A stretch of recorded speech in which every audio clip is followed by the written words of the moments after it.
the October 27th Select Board meeting. I'm calling this meeting to order at 6:30, and I'll ask Chip to provide us with the rules of procedure. Okay, Vermont's open meeting law 1 VSA 312H requires that the public be given an opportunity to comment on matters before the board, provided order is maintained under reasonable rules set by the chair. The select board welcomes public comment in two ways during our meetings. General public comment at the start, which is your opportunity to bring matters to the board's attention. This section is limited to 10 minutes total. Please note that this is a time for you to share your thoughts with the board. It's not a question and answer session. The board may respond, but is not required to, and if your concern requires board discussion or action, we will definitely work with you to get it on a future agenda. Agenda item comments, we invite public input on each agenda item. Time limits will be in place, and we ask that comments stay focused on the item being discussed. And of course, we thank you for helping us maintain an open, productive meeting. Well, thank you, Chip. That was very eloquent. Okay, have we changes to the agenda order that we know about? No. Okay, then we can move on to public comment. We're handling announcements first, and then general comments. And just note to everybody that we're setting aside 25 minutes for remarks on the revenue shortfall and a Q&A. So people are asked to defer comments on that topic until we have our presentation. So any public announcements? Nothing exciting going on here in Guilford that we need to know about? Okay, so that takes care of announcements. Anybody else have a comment that they need to offer? Okay, so we'll now move on to approval of the minutes. And do I hear a motion for approval of the minutes from the 10/15/25 meeting? I'll make that motion. Okay, is there a second? I'll second. Is there any discussion? Okay, so all in favor indicate by saying aye. Aye.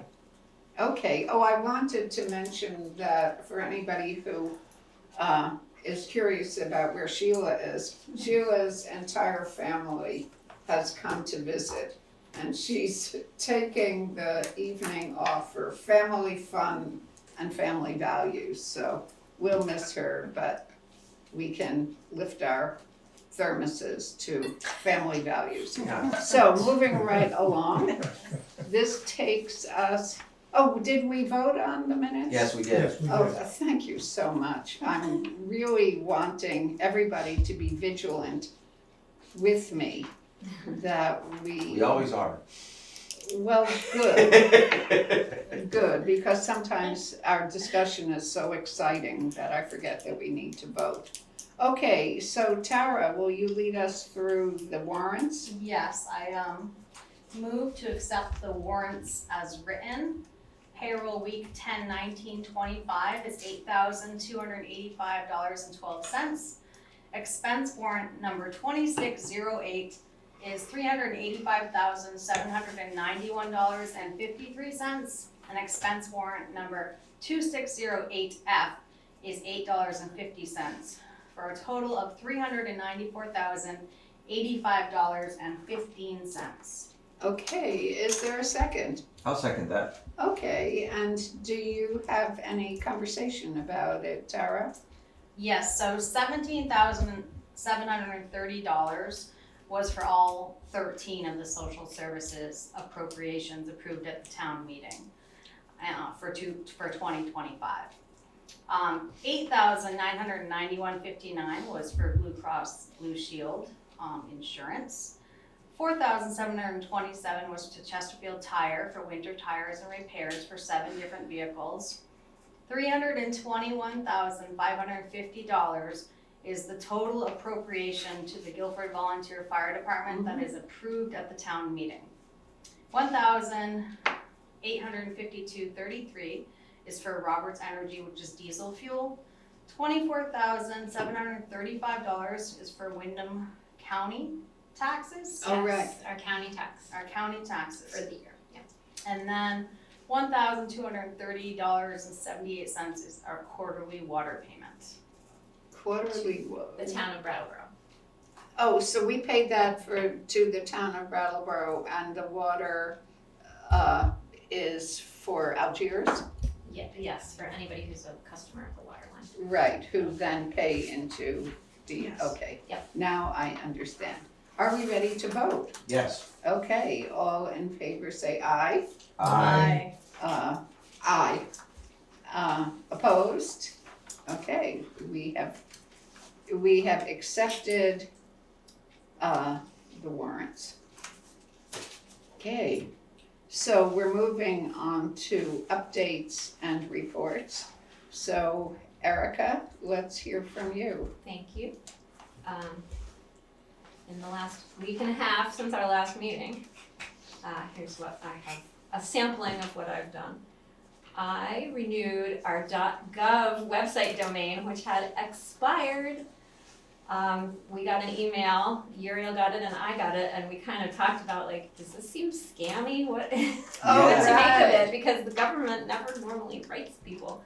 But it was for real, and they were nicely letting us know that our .gov domain needed to be renewed or something was going to happen with Yes. it. And so I went through all the steps to do that and was successful and got confirmation that it's good for one more year. So mark your calendars for next year. Lorena and I helped the Conservation Commission with some additions to their site. More on that later.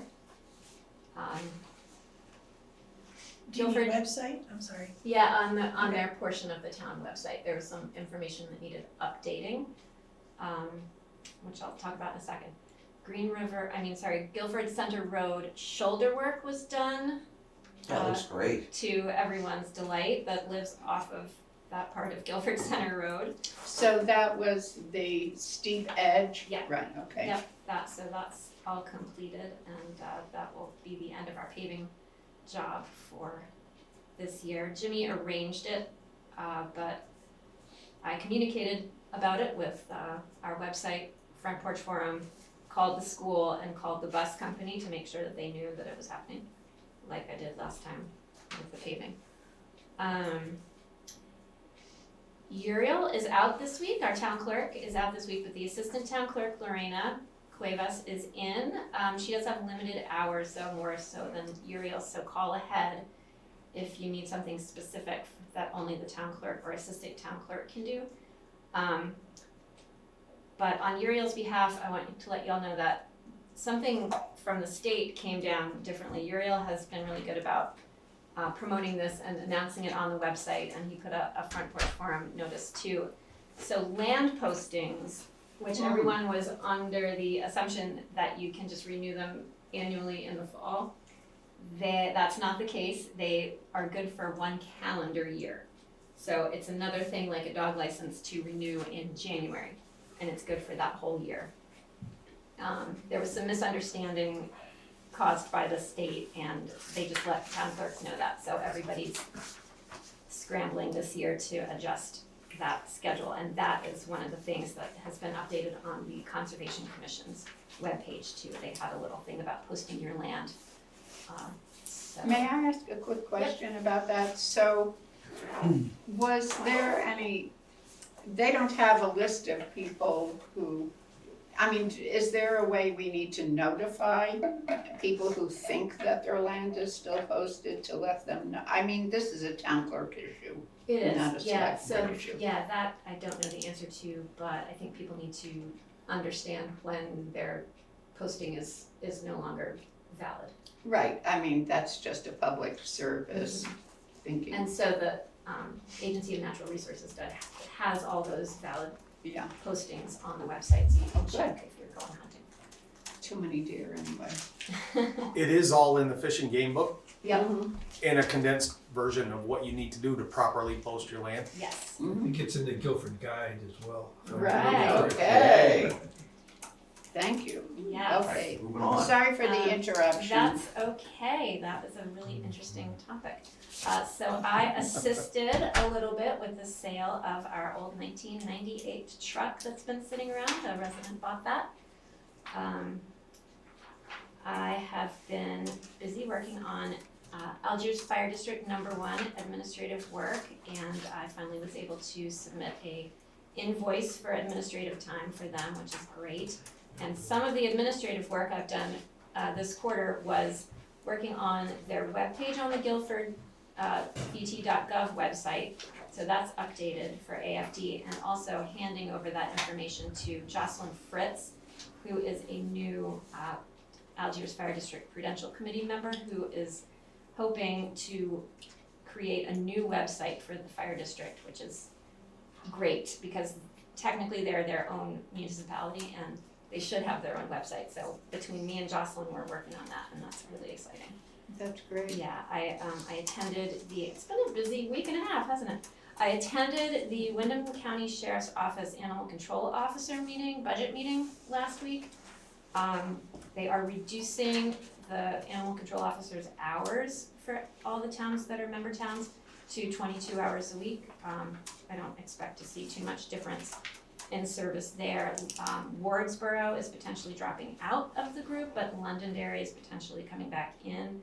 Our financial obligation is projected to be $621 a month for the next fiscal year, and currently it's $619. So not a great increase. That's level funded, and that's really good news. And I attended another class of the Vermont Local Government Institute about meetings, like I said. Thanks, that's it. Cool.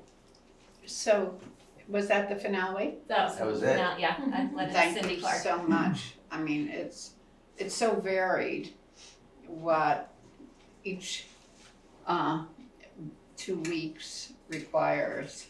That's really terrific. Okay, so Jimmy, you're up. Okay. Here, Jimmy. Welcome back, Miranda. Why, thank you. I'm so glad to be Well, you here. weren't really gone. You were just In the back row. yeah.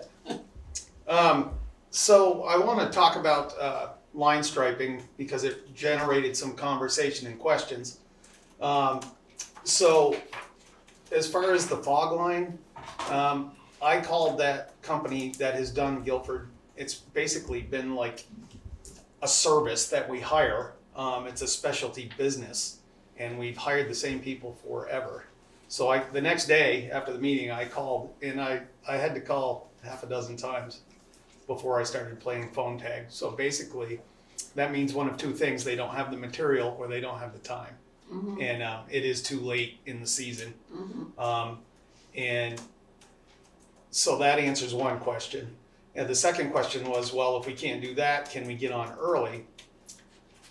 And having not talked to the individual and his company, I then contacted the state because I thought that would be a good resource. And Megan Brunk, who's excellent to us in a bunch of different ways, said, Jimmy, you're not going to get anybody to do this late in the year. And it's very weather dependent. And if you do, it may not stick. And then you're going to pay twice. And I'm like, okay, that's good. And as far as early in the spring, you should be like May. If you try for early in the spring, same thing. It's very weather. And I'm like, okay, well, that kind of, but I like to answer everybody's question and get back to whatever's brought up. So I think that we're going to wait. And now I'm playing phone tag to get on the schedule for the list to do our whole town because we're due next year. And so that's how it's going to go. And Tara had a question about the glass beads and the yellow lines, and Megan was a little bit concerned with that. She's like, there's a certain minimum that meets state standards, and they expect L&D does all the had the state contract this year that is legal, and if not, she would certainly like to know it. So I'm assuming that you can double, if you want to pay more for more glass beads and more reflective, you can bump up. But the standard thing, she would be very surprised if that wasn't state standard because they have the state contract this year. So, Okay. but that got me remember to what we're looking talking into about? that, Yeah. and there's certainly people that do parking lots and whatnot, and it's like, so now I didn't even know what exactly you were talking. I wasn't educated on that, Right. but that, yeah, some paint is brighter than others, and that's because they add pounds of, Right. and so Mhm. if that's an issue, before we do yellow lines I'll have to consult. every other year. I'll and we consult do with the- my guy. I mean, every year. And white lines every other year. And they're holding pretty good. It's just that new section that doesn't have any. Can I ask a quick question? Absolutely. Who gets white lines and who gets yellow lines and why? The yellow lines are in the middle of the road. Mhm. And there again, it's a specialty business. Right. And it actually generated several people commented this week. So somebody was listening 2 weeks ago to the meeting. And they said they got on the yellow line and they thought that between the tar and the grass is kind of a line. It's not as good as the fog lines, but they just keep you Yeah, navigating. okay,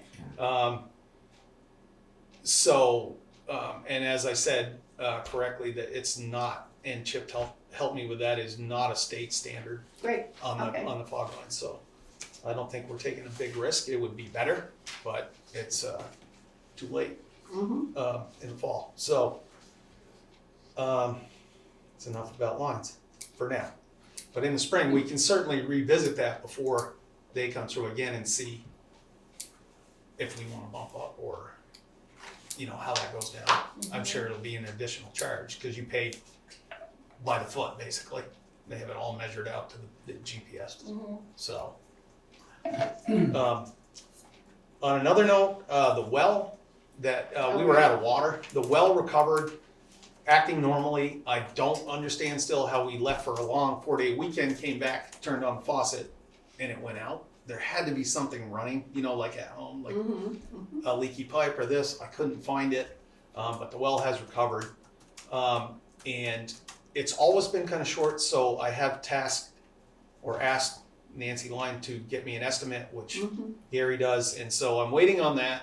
But the need's not as immediate. Right, But where we use all these gallons of water is washing trucks and maintaining, and we do use the water tank in the summer. That's not very effective in the winter. mhm, It causes all kinds of problems. So we can take a look at that, but it's less immediate. great, So we'll wait on that. The project down on River Road, we were all the culverts are done. We were promised 6 inches of gravel, and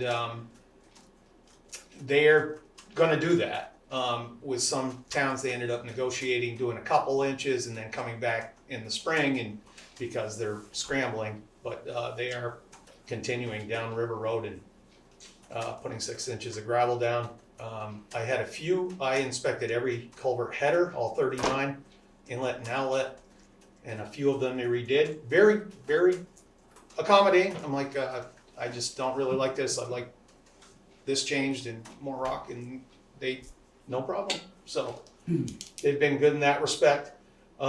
There's one issue down on River Road, and if you can show that in one section of the road in front of a resident's house, the ditching machine Oops. chopped some of the shoulder between the road and the wall. So there's one.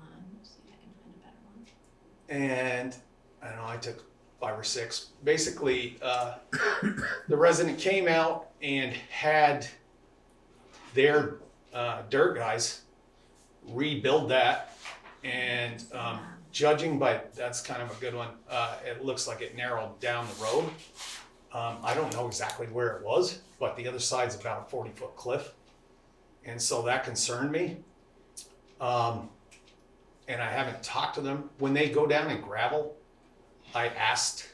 So basically they came out and asked the road workers to, hey, build a shoulder and put this dirt. And they were like, okay. And so I'm a little concerned with that. I don't think it's going to survive the winter. I asked them when they get to that spot and gravel, chances are the resident will come out again to please call me and we'll go down and have a chat. Although I wish it had been done Right. right away. So it's not beautiful looking, and I really hesitate to mess with it right now.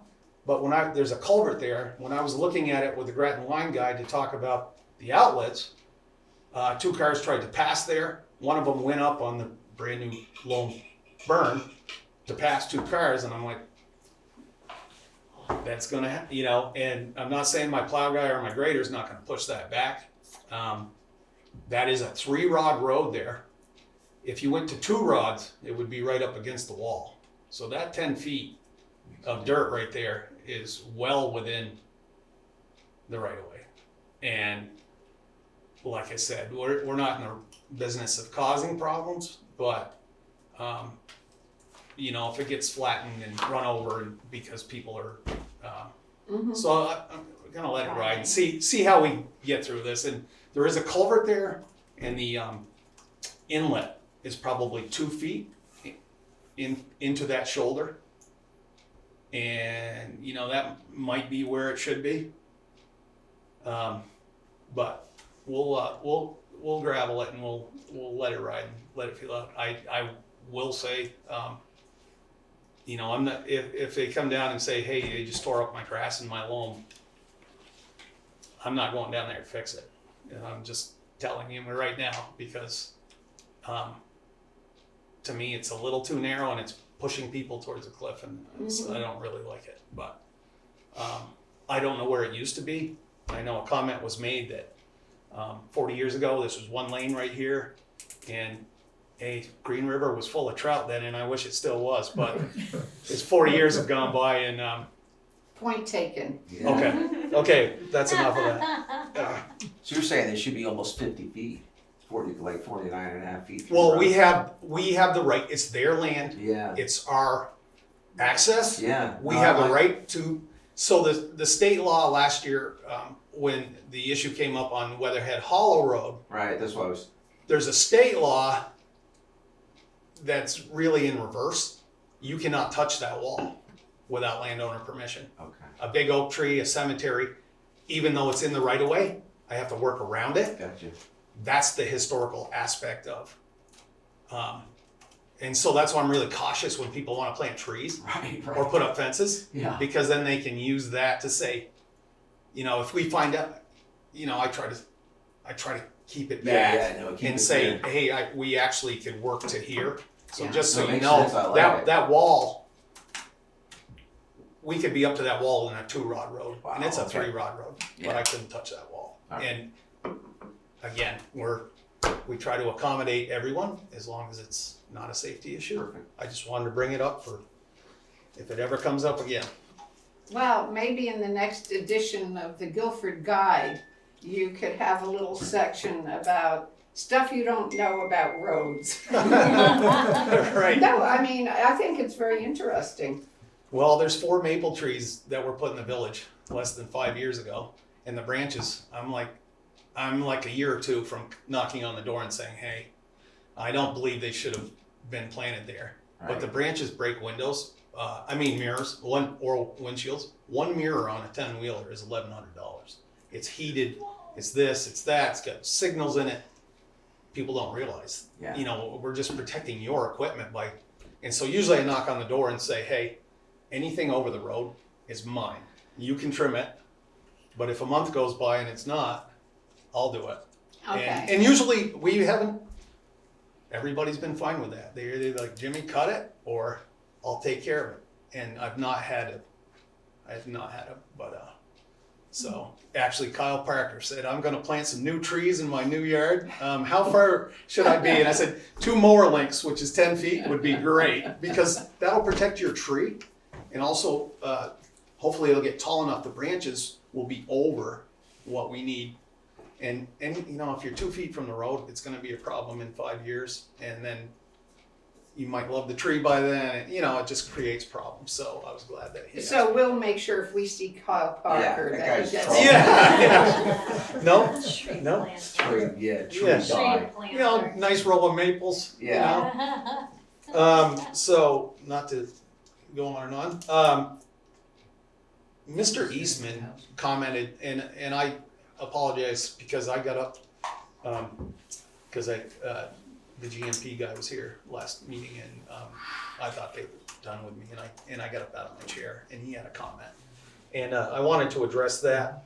He talked about being in the Adirondacks and closing right. roads for lack of help and all that. Which is really a level of service issue. And really that's what's changed here. Yeah, You know, we have people that wanna go downtown in a blizzard at 9:45 because Domino's closes at 10, and if they slide off the road, they're mad. Like if I didn't do this as a job, I'd stay home in a Yeah. blizzard and watch TV or get a bowl of Right. popcorn, right? Right, So safety first. so that's what he's saying, that his town, I actually had a discussion with him about Yeah. it. They just said, hey, the school's closing in an hour, send the trucks out to get the buses home and get the kids home. And then after that, you're on your own. And by the way, this road's closed for 2 days. We don't wanna go back to that, but it's an expectation. You know, Danny talked about going across the bridge 3 days after a storm. right. You know, Mr. Lemke and his cohorts are very independent over there. Yeah. Yeah, Charlie Kent, they have chainsaws and chains and, you know, but it's the level of service, you know, driving July speed in a blizzard for takeout is just seems ridiculous. And I'm literally had people say that to me. Wow, So I had it's great. yeah, I'm gonna give you one more small Oh, good. story.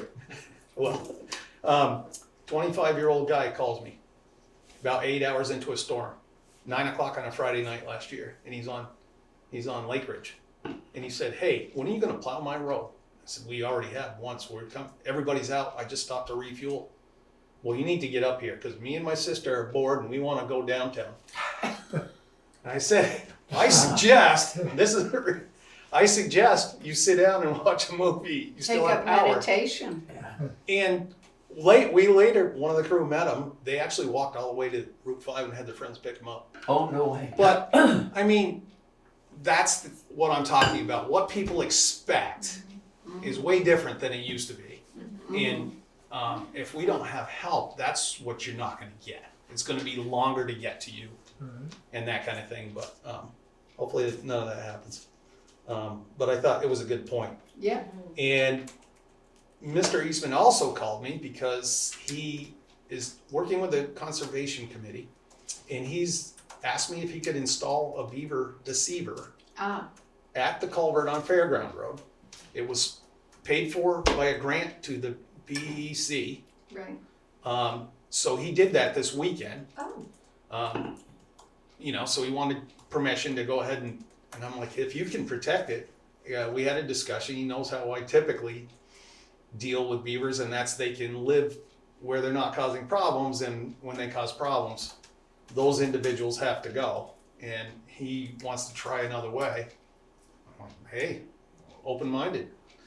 And so they did that. So it's brand new, and we'll see how that goes. great. And that's enough from me. Well, that's just great. Any questions? Hell yeah. Hell Okay. yeah. Just a quick one. Mm-hmm. Did they actually call the Fair Association? Oh yeah, Dave Okay. Franklin we were down there inspecting it Because they today. own the land, yeah. Absolutely. Okay. Yep, absolutely. So, Dave's, go get him, you know, because All right. it's been a lot of work, continuous, and you know, flooding the field. We cleaned out the dam on the lower end, below the north entrance, the day before the beer fest. Of course, it rained 5 inches the next day, and we dropped that water level with the backhoe probably 4 feet. And the next day, of course, beavers worked all night. There was water going down the road, but I mean, 5 inches is a lot. Anything could flood on that. But They had the service level. oh yeah, I mean the festival went on, but Well, I mean, had the to take beavers. divers. Oh yeah, they can't stand running water, and when they hear it, they get after it. So Thanks, Jimmy. that's where we're at. Thank you so much, Jimmy. That was a Thank great report. Okay. Okay, so next we have a treasurer's report, and so welcome, Ellie. This is sort of a new thing to have Ellie's update. So I'm just gonna sit here if that's okay. Yeah, can everybody see Ellie? Oh, yeah. So the first thing I want to do is go over the budget status reports. So I'm looking first at 003, which is our general account. So this is week 18 of 52 weeks, so we're about 35% in terms of, where we're looking at in terms of expenses and revenue. So a couple of things that I just noted on the first page was it's time for me to do that billing again to Algiers Fire District, as Erica talked about the admin services, also the financial services. So in November, we'll be billing for Q2 for that. So that'll be another $2,125 plus whatever the administrative time is. Going down towards town clerk fees, just increase in legal documents, increase in search and copy, increase in marriage license fees. There's been a lot of people getting married, and land postings have been up quite a bit. So, and the last one, it says 100% unanticipated revenue. There's no budget there for that number, so that's why it's 100% if anything shows up there. Second page, interest. So for the first 4 months of fiscal year 26, we have brought in $16,279 in interest. That's a healthy number.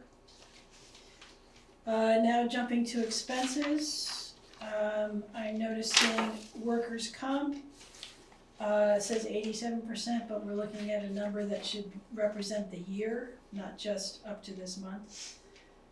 Communications, BCTV, that number is for a year. Going to page 3. Everything looks pretty much in line. Going to page 4, you'll see that the software licensing and mapping expense under listers is up. Those are annual expenses, so you probably won't see any more expenses in those two lines. And the reason travel expense is up is because Lisa went to the town fair in Burlington with myself and Uriel, and she worked her way into getting a room with someone she didn't know to cut expenses, so I thought that was great. Down under delinquent tax admin, you'll see that it says for all of those items there 105%, but please remember that those are covered through the income we get, or the revenue we get from the tax sale. Under Pound Keeper, I noticed an error. This is relating to paying our Pound Keeper, who is moving from a contracted service to payroll. Because of workers' comp insurance and how we define independent contractors. If you don't meet all of the guidelines, you have to go onto payroll.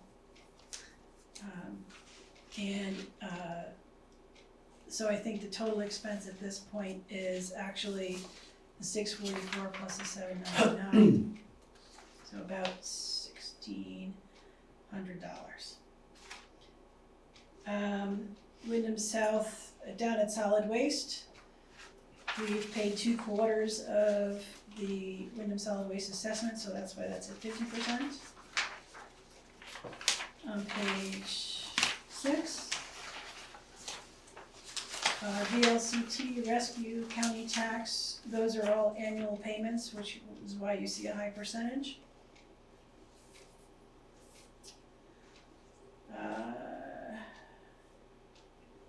Humanities grant and the library grant, those aren't budgeted, and those are to show the expenses from the grants that were received, a $5,000 humanities grant and a $360 library grant from the state. And that's all I had for 003. For 009, again, we're at 35%. In the first section on the revenues, again, you see those two 100% line items. And that's because they don't have a budget there. We get civil fines and we get, I'm trying to remember what the miscellaneous revenue was, and I didn't write it down, so. Is it 33,000 something? 3650. That's the truck. Oh. That's right, we sold the truck. Just got a check last week, is why I Right. remember that. Okay, just last week, we moved from, highway general wages to highway winter wages, which is actually on the next page at the very top. So, there's about 16 weeks, I believe, 16 to 18 weeks in the winter wages. We're just 1 week into winter wages at this point. If you look down about 2/3 of the way down the first page, you'll see culverts. And I believe Jimmy went and bought a number of culverts, some in advance so that we had some stockpiled for this coming year. Down towards the bottom of the page, you'll see trans out to road surfacing, so that 130,000 went to road surfacing, the road surfacing fund. You'll also see $200,000 in expenses that were also paid out for road surfacing, but that is going to be covered by a reimbursable grant, so we will be getting that money in shortly to cover that.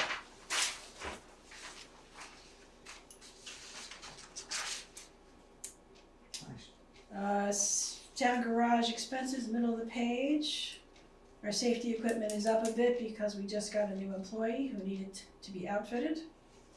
And again, the radios and radio repair is a 1-year contract, which is why you see that expense. If you look at town equipment, you've got the diesel and the repairs. And I just want to throw out that the repairs, if you add up that second column, is up to $16,639. So the repairs are about 27%, so we're still doing okay with that. Ellie, before we go to the next page, can you show me where are culverts again? Culverts Culverts. were on the front page, 2 or 3. and they are about 2/3 of the way down at Oh, I see. 79.94%. Oh, I see 'em. Yep, thank you. Thank Okay. you. Yep. Any Right. other questions? Perfect. Could I ask a question? Could I? Yeah, sure. I think it's. Oh, yes, Sorry. Doris, yes, you're That right. would be me. Yeah. I was just wondering, how that winter versus summer wage, and how that's, figured, out. I think there's generally so many hours, so many weeks that is considered winter, where salaries are generally more in the winter because they have their 40 hours a week, but you never know when a storm comes up. So it's just, what's a good way to So describe does that? that eliminate overtime, because they're all salaried? No, No, there's I'm there's sorry. overtime figured into winter hours and it's more In the than budget. summer hours. Does that make sense? Based not on automatically history. paid that they get, but that's, They don't, it's yes, set aside That's in a- case of Yeah. overtime. So you're just talking budget yeah, as opposed to what they're getting paid?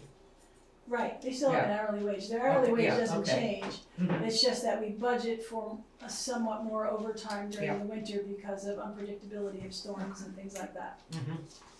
So did that answer it for your satisfaction? Most definitely. Excellent. I have something to add there, those two types of hours are required reporting to the Federal Highway Administration also. They need winter hours and summer hours. Okay, Or really, they just ask for winter and everything else. okay, Steve?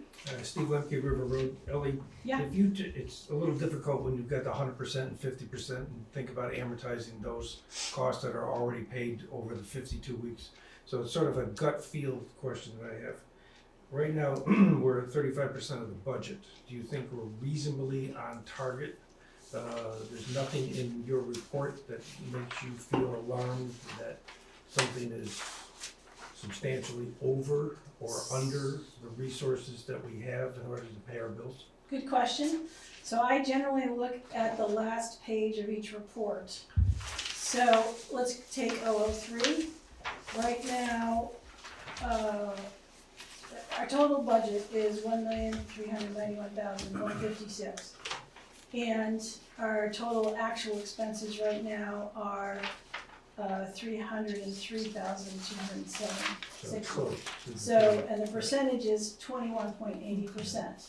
So I, look through and see what looks a little over, there's a lot of things that are under or haven't been spent yet at all. And then I look at that bottom line to see where we are in terms of whatever percentage, based on the number of weeks we're in. For the highway, the number right now shows high, it's at 44%, but the reason is because we had to expense that $200,000 for the paving, and then the state is reimbursing us that $200,000, so once we get that in, that percentage will change. And I just want to say I appreciate this since I sort of barked about it and asked for it. Yeah. So thank you for doing No, it. I appreciate, it's a good thing. And here's the other thing that that you barked about that I wanted to tell you about. Just need Go for a, barking. just need a leash. But Yeah. I think Dolores may have another question. I have a question as far as the pound, dog pound, I'm assuming, Right, speaking of leash. Really? That has to be turned into an employee, does that mean that, that it ends up being, more, like a benefit sort of thing? And how much do we really use a dog pound, seeing as we're paying $6,000 for a dog officer? dog pound person is Mary Ann Lawrence. Mm-hmm. Very different job Yeah. than the sheriff who does the, what do you call it? The Animal control Animal officer. control. Right. And no, there's not benefits that we have to worry about because this is a very part-time, position. So it's under the amount of hours that we are required to offer any benefits. Do we How many really have hours one? do you, Oh, oh, excuse me, I'm just saying, how many hours do you have to work before you get benefits? Full benefits over 30 or 30. 32? 30, I think he's 30 now. 30, okay. And if you work less than 20 hours, you may join into our insurance programs, but it's at your own cost. The benefit would be 20 to that you could 30. be part of the team, go into the same insurance and be part of the group, but you'd have to pay for it yourself. is I'm the sorry, I town cut really you off, used a yeah. lot? Is there a lot of I town? don't Poundable. know, but it's something I don't know if we have to have it, but it makes sense because we often have dog issues. Mhm. Yeah, I was just curious how many Yeah. dog issues there was. So Ellie, Yes, can we just go back to the 003? sure. Because we've now spent the social services and the Guilford Fire Department, so that would make us more at like 44%, right? Show me a page. Tell me about page. Page 6 and 7. So that amount that we just approved tonight for the Guilford Volunteer Fire Department is $321,550, and then the $17,730. So they should both be 100%, which would change our percentage to like 44%, right? So this is actually very curious. I'm looking at the fire department line, both the fire department lines, and it's saying that they're not paid. We just approved them I know we tonight. did. That may simply be that within the NEMRIC program, the last step is to transfer from payables to the not the grand list, to the general ledger, and perhaps that piece wasn't done. And would it have been because we didn't actually approve it yet? You know, we're gonna approve it tonight. Yeah, it was We're in the approving warrant. the warrants. Yeah, it was in the warrant So tonight. this report is pre us approving the warrants with those big numbers. But with those approved, we'd be at like 44%, because that's a big number. Next time the budget That rolls is- around. Actually, not the case. Not the case. What I just It said was should have- completely wrong. Yeah. I wouldn't say Unfortunately. completely wrong, but in order for the warrant to be created, you need to pay the bills. That means print the checks. The checks, which have to be approved, are in the vault, and they don't go out the door unless the select board approves them. But entering them into the system in payables, in order for we can print an invoice edit list before the checks are printed, but in order to print a warrant that includes all the check numbers and the amounts, you have to pay the checks, you have to print the checks. But I can assure you, they do not go out the door until after the select board meeting and when the whole warrant is approved. So it should have been a deficit to the system as soon as you create the checks, correct? Like it should Yes, come off. but then there's that step of actually transferring it to the general ledger. So, Which would be kind of like reconciling that happened. yes, and Okay. it completes the circle of entry and then going into the general Got it. ledger. Got it. So that last piece hasn't technically happened. That's why the report didn't show it. And actually, I have to say that now that you're noticing that, It doesn't show up for the social services. it doesn't show up for the Right, social right. services either. So the Yes. percentage is going to be higher, and the reason is for those annual payments to the fire department and the social services.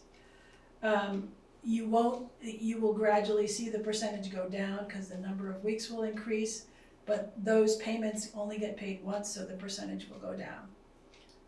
And they'll be, that entire line of the 0039900 at the bottom, that's all gonna be at 100, as well as the Guilford Volunteer Fire Department. That's not You're being talking paid about the again. bottom of the line I'm talking about the bottom of that of each page. of those, Yeah, of the each of social those service agencies sections. get paid one Yep. time, they're gonna be Yep. at 100, and we just Yep. approved that tonight. Same with the Guilford Volunteer Fire Department. Yep. So the next time this is created, after things are reconciled, that'll be there. And Yes, we'll be at like 44% because of those numbers, yeah, I'm not quite sure the percentage, but yes, around-ish. it'll go up. Thank you for catching that. Yeah, And this is good, I like this. Steve, what did you want to When ask? will you, I do. my request was every other meeting you would do this. Is that your plan? For the budget status report?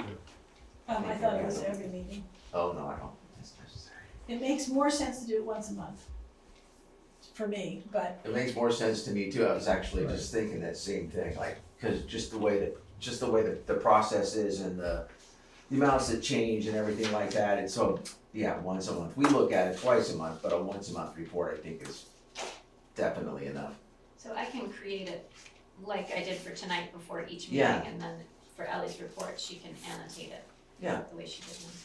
I mean, once a month, you can easily see trends and percentages and, you know, that's how we look at it, and as you know, I send you enough emails, but, yeah. So another report that you had talked about, Steve, at the last meeting was some more information about bank accounts. And we also, I believe, talked about fund accounts.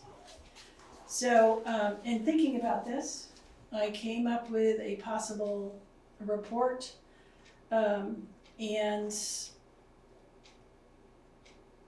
I'll just say now that there are 11 bank accounts to report on, and there are 31 funds. I would like to make the suggestion to the select board that we do a once a month check in on balances on all the bank accounts. So by bank accounts, I mean checking, savings, investments. Those can all happen once a month, except with the exception of 2 investments, which are both cemetery investments. Those would need to happen quarterly. And then quarterly have a sheet that shows every fund and the balance of those funds. That's cool. And as I was speaking to Erica, there are some bank accounts that are associated with just one fund. All the cemetery accounts, of which there are 4, are all associated with one account. And then we have the general checking account, which is actually associated with 19 funds. So we got a little bit of everything in terms of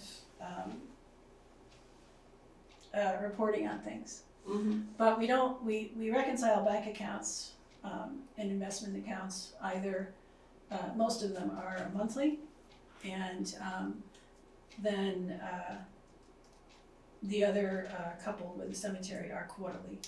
So we can do quarterly statements on those. So is that can I ask Steve directly? Sure. Is that the kind of thing that you were thinking of, Steve? Oh my goodness. Yeah, and it doesn't, what I really wanna know is if you sit there on the bank accounts, and you sit here a month from now and you say, all the bank accounts have been reconciled and have been double checked and are in order.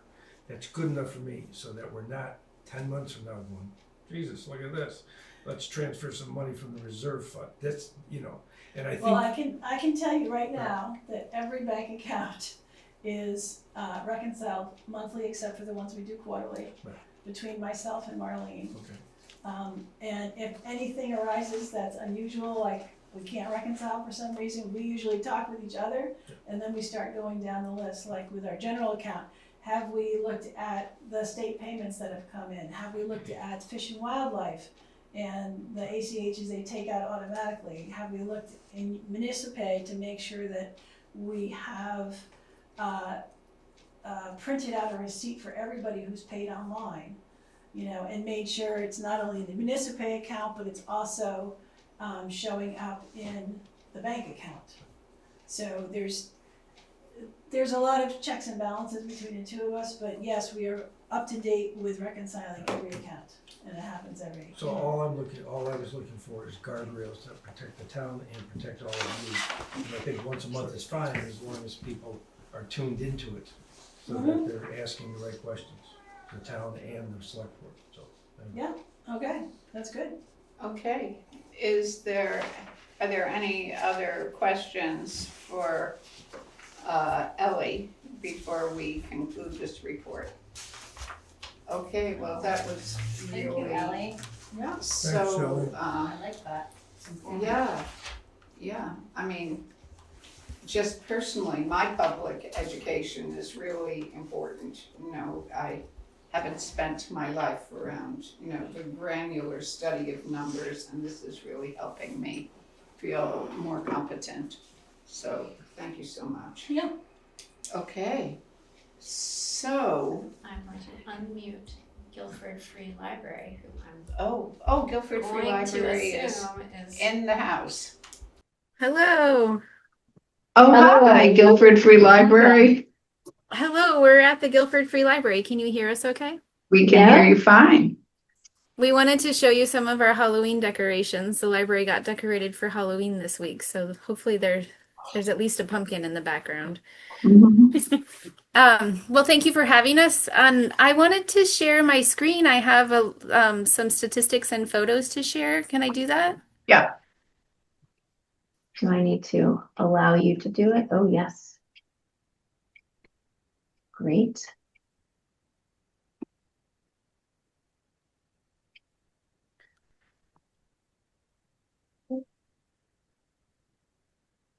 Oops. You have it up, Amber? I'm not seeing it. Yeah, I'm working on it. Okay.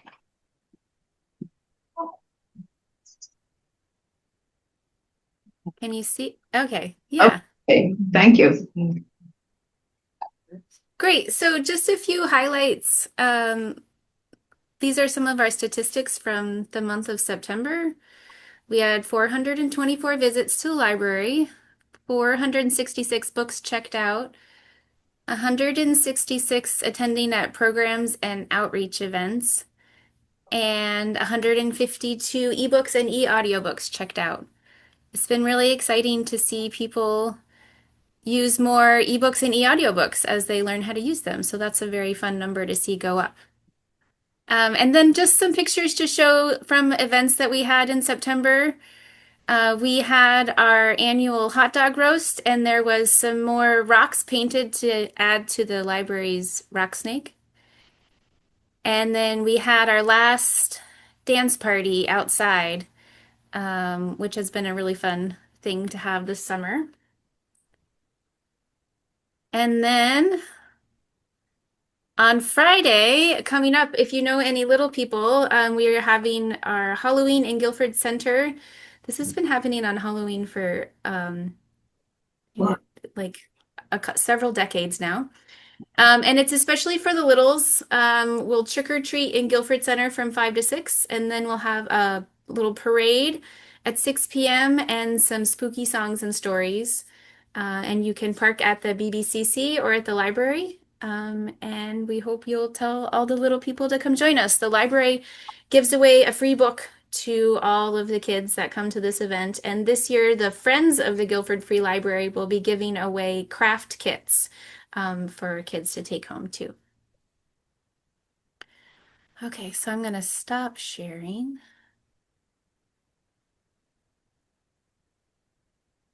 And we have a couple of trustees here to also give a quick update. Hi, I'm Nika Fotopoulos, and this is Judith Sirkin. And yeah, we just wanted to report that we are, our budget is on track, and we're feeling good about the balance of our expenses and our revenue. And also, we are getting ready to send out our annual appeal in the next couple weeks, which in the past has been really successful. So we're hoping that, you know, that same amount of support for our library will follow through this year.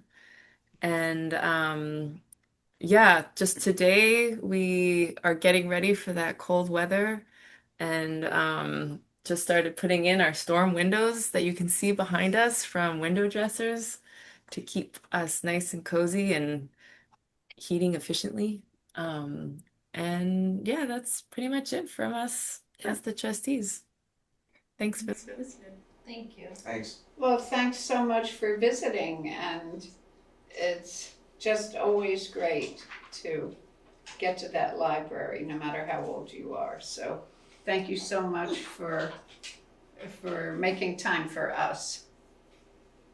Thanks for having us. Yeah, thank you. Okay. And they even stayed in the time frame, which is a first for this meeting. Okay. So, next, we're moving on to old business. And the old business begins with the revenue shortfall discussion. And we're handling this in a particular way. Erica has a report, and Ellie has a PowerPoint. And so if people have questions or comments, please save them till the end of the presentation. and we'll do our very best to answer them. If indeed there is a question that we can't answer right now, Chip has offered to be our secretary. and Yes. Write them on the questions to be answered page after After the, yes. the presentation, Or I so, could just put them in my notebook, but yeah, You could do that. yeah, okay. Okay. Okay, so So, thank you, Erica, Yes, for, and thank you, Ellie, for helping with this report, and Sheila as well, who's not here. A quick background on what is an audit report. Our annual audit report usually includes our change in net position over the fiscal year, notes on any long-term debt, states capital assets and depreciation, and a statement of all activity within a year. Auditors adjusting journal entries can be for correcting coding errors, recording depreciation, liabilities typically incurred through payroll and pension plans, dividing earned interest among funds, and deferred property taxes. So there's a lot of information there. So here is our timeline of error, discovery, impact, and actions going forward. May 2025. One of our select board members, there was Chip, questioned $189,146 transfer from 007 reserve for FY 2024. Now that was something that was in the audit report that we got at the end of fiscal year 24. We'll talk about that a little bit more in a little while, but as we know, the select board didn't talk about it very much at the meeting and didn't specifically approve it. That has now been rectified. And just to note, that information was in the town report. Hundreds of people, staff members, town auditors, residents had seen that number in the report. And finally, in the spring of this year, it was brought to everyone's attention. So during the summer of 2025, staff and our professional auditor investigate the cause of such a large drawdown of the reserve fund balance. It is determined that the projected budget was correct. The error occurred in a subsequent step, calculating revenue to be raised by taxes. The result was insufficient taxes were raised to cover operating expenses in the 003 budget. Vitamin C. Present for Oh, sorry. I don't know how Don got unmuted. Nobody should be able to unmute him. What are you doing?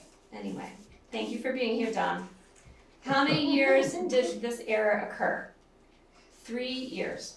So it started in 2024. It occurred again in 2025, resulting in no deficit. And it continues on into fiscal year 26, which we don't know the finals for, and we won't until that year is closed out. So we have things to do this year to keep ourselves in good shape. Sorry, I have to admit someone. So the consequences here. $189,146 transfer from 007 reserve fund for FY 24. The reserve fund was still in the acceptable range after that withdrawal. The total exceeded the 5% minimum balance. So the reserve fund was still in good shape after that transfer. For this year, $5,981 will be transferred to the 007 reserve fund from 003 at the end. That is a surplus, a small surplus that we had at the end of this year. The reserve fund is within the acceptable range. The total is within 5 to 20% of the budget range per our reserve fund policy. If budget projections are 100% realized for this year, we may need to transfer $10,080 into 007 reserve for FY26 to meet the minimum required amount. If expenses and revenues are different from projected, this number will also change. Question, will this error occur again? No. Additional protective measures, checks, and balances will be in place. But people do make mistakes. We are all fallible. What counts is that select board members and our staff all devote time and best of their abilities to serve our community. The second error. In September 2024, the Select Board failed to note and authorize the transfer of funds from the Reserve Fund, despite the Reserve Fund policy requirement to do so. The Select Board was not presented with the fiscal year 24 Reserve Fund transfer for review or authorization at the time it occurred. The transfer was processed administratively as part of the year-end close.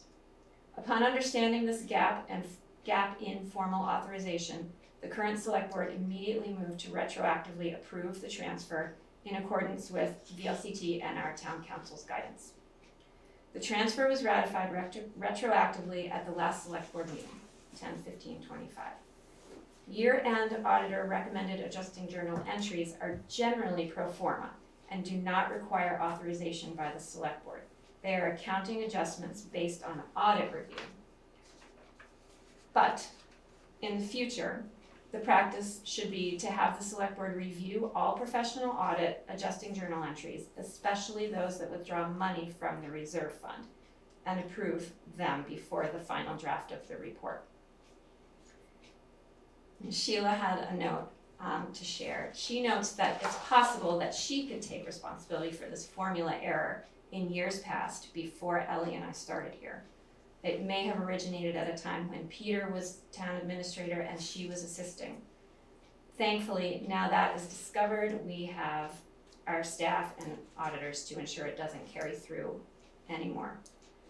Most important, town finances are healthy despite this error, attributable to decisions made by the Select Board over many years of fiscal management. So, it's work to be done, but it's not insurmountable. Thank you, Erica. If people have questions or comments, please hold them, because we now have a PowerPoint from Ellie. That Ellie is going to walk us through. Can we get to just the slide? Yeah, how do I do that, Elle? View, Make it- Slideshow, where's that here?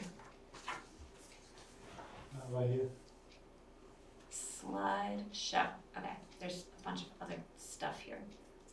Ugh, not now, AI. I know, it's so annoying when it does that. So is that From gonna, beginning, no, in the corner. okay. From beginning, awesome. Oops, No, here okay. we go. So this is not gonna be a big, long thing. So our goals moving forward are to generally maintain the 007 reserve fund within policy parameters, increase accuracy and review of procedural protocols for both the annual town report, and year-end accounting procedures, and minimize burden to taxpayers. So, Erica, if you go to the next slide. We wanted to show or make folks aware that our current, Sorry, the PowerPoint's not moving along on Zoom. Why is that? that's the second slide. I'm sharing my screen. That is the second slide. Yeah, it's just stuck on the page of it before you started it. It's still stuck on it before you entered like the PowerPoint. Okay, should I stop and start again? Maybe stop and start again. Okay. Sorry, folks. Technology ain't it great. Okay, so that is, wait a minute, where am I? 007 Reserve Fund, PowerPoint slideshow, share. Is that good? Yeah. Sweet. Okay, can everybody see this slide? Yeah. Okay, We can, right? so wanted to point out to everyone that our current reserve fund balance is $116,956. The prescribed range of the reserve fund, not less than 5% and not more than 20% of total operating expenditures. And this comes from the policy. So for 25, per the draft audit, which has not yet been accepted. We see a total expenditures of $1,864,708. So if we look at what the 20%, the 5% and the 20%, which is to the right there where it says fiscal year end 25% expenditures, are you with me, Erica? Are you giving me a funny No, face? yes, I was reading Okay. top to bottom and you read the bottom one, so. I'm Just going from left to right and left to right. So I'm in the middle thing right now on the right-hand side. So that shows what the range is, the 5 to 20% range, 93,000 and change and 372,000 and change. And so that's saying we're in that acceptable range right now. For fiscal year 26, if we're looking at our projected expenditures, excuse me, if we actually do expense those figures on the left-hand bottom, then the range, of course, is going to be higher. The 5% will be about 127,000, and the 20% will be up at about 508,000. So we will need to be increasing the amount that goes into the reserve fund to be able to be within that range. So that's going to take, we're going to be watching our expenses for fiscal year 26, which is the one we're in right now, and be cognizant of that, those limits. Next slide. Oh, hold on, let me just press the button. There we go. Some possible options that are being considered for 003 for the projected expenditures for this fiscal year. Consider whether to fund in fiscal year 26 the 004 capital / asset management fund, and how and when to restore it to its full amount. Determine whether to fund the 012 Green River Covered Bridge Fund in fiscal year 26, and then determine how and when to restore that to the full amount if we decide to lessen it. Go to the next page, please. So again, to be transparent, the current balance for the 004 capital fund is at $652,206. The scheduled projects for fiscal year 26, according to our asset management schedule, would be to replace the 2009 International dump truck. Originally, that was about 100,000 on there, but the range, talking to Jimmy, could really maybe be even up to 300,000. So I put the range in there. The Slate Rock road culverts, that's at least a $500,000 project. You'll see the 110 figure on there. That is the town match required for the grants, which you see the line under that. There's $540 worth of grants that we can get. They are reimbursable grants, so you need to spend some of the money first and get reimbursed, and you keep going until the money is spent and you get reimbursed for the whole thing, for that $540,000. Another project is hot water heater at the library, expected to be about $400, and replace the roof on the Old Town Garage, which could be about $9,000. So those projects are between $219 and $419 for. So with these, we could consider a non-transfer currently to the 004 fund for this year. Review the scheduled projects to see if some could be deferred until next year. Defer transfer and review status perhaps in the spring to see where we're at in terms of our expenses. But we also need to consider to review the grant funding time limitations, specifically with Slate Rock Road culverts is there a particular time that money, that $540,000 from grants, is there a specific timeline where that money has to be spent before they say we can't use it? Next slide.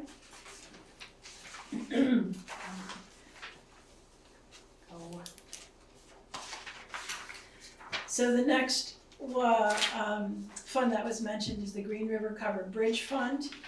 We annually put $12,500 in that fund, and the current balance of that fund is $112,500. So there's a consideration to maybe not fund or partially fund the annual transfer to that Green River Covered Bridge Fund. So we're trying to look at, when I say we, the select board, with the help from Erica and I, trying to consider the options, the best options for everybody. Next slide, please, Erica. And make sure they're legal. Yes, Yes. obviously, yes. So moving forward, a reminder that every audit provides an opportunity to review the year's work, discuss issues, and learn from each other about how to improve. Regarding the goal for increased accuracy and accountability regarding the town report, we hope to review processes for budgeting and reporting, which we're already doing. Refine sets of checks and balances to ensure accuracy. Again, we're looking at protocols and these checks and balances to see where we can tighten up, and allow adequate time for thorough review, which is planning ahead so that things aren't last minute and the time frame too tight to get things accurate. In terms of the audit process, year-end audit process, invite select board into the process, provide opportunities to ask questions. Present adjusting journal entries to the select board for review and approval prior to finalizing the draft year-end audit report. Determine if there are workshops or courses that the select board members and staff can attend on how to better understand audit reports and municipal finance law and protocols.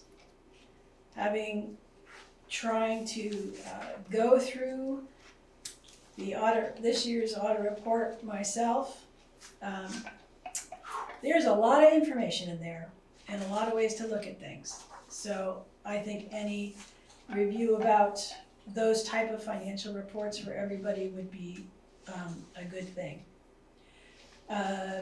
Next slide. And I think we've talked about this, but this is just an example. So here's buckets, 4 buckets with 4 different funds. 003 is our general fund, up, and I see I did not change the heading for the 2 funds on the left, I'm sorry. 003 is the general fund, 007 is the fund balance reserve fund. 009 is the highway fund, 010 is the highway surplus fund. So just threw some examples out. So let's just say the municipal budget is 1.2 million. In example 1, fiscal year end expenditures are $1 million and the revenues are 1.2 million. So that results in a surplus. So we would be moving money from 003 to 007. Well, that bucket to the right bucket. You know what? I think this slide did not get all the way changed. Moves from, if there is a surplus, it would move from 003. Oh, that's right. To 007. I have moves to 007 from 003. Left to right. Sorry. It's good. Yeah. I'm reading, I gotta not wear my glasses to read that far. In example 2, again, we have fiscal year expenditures of 1.2, but revenues are less.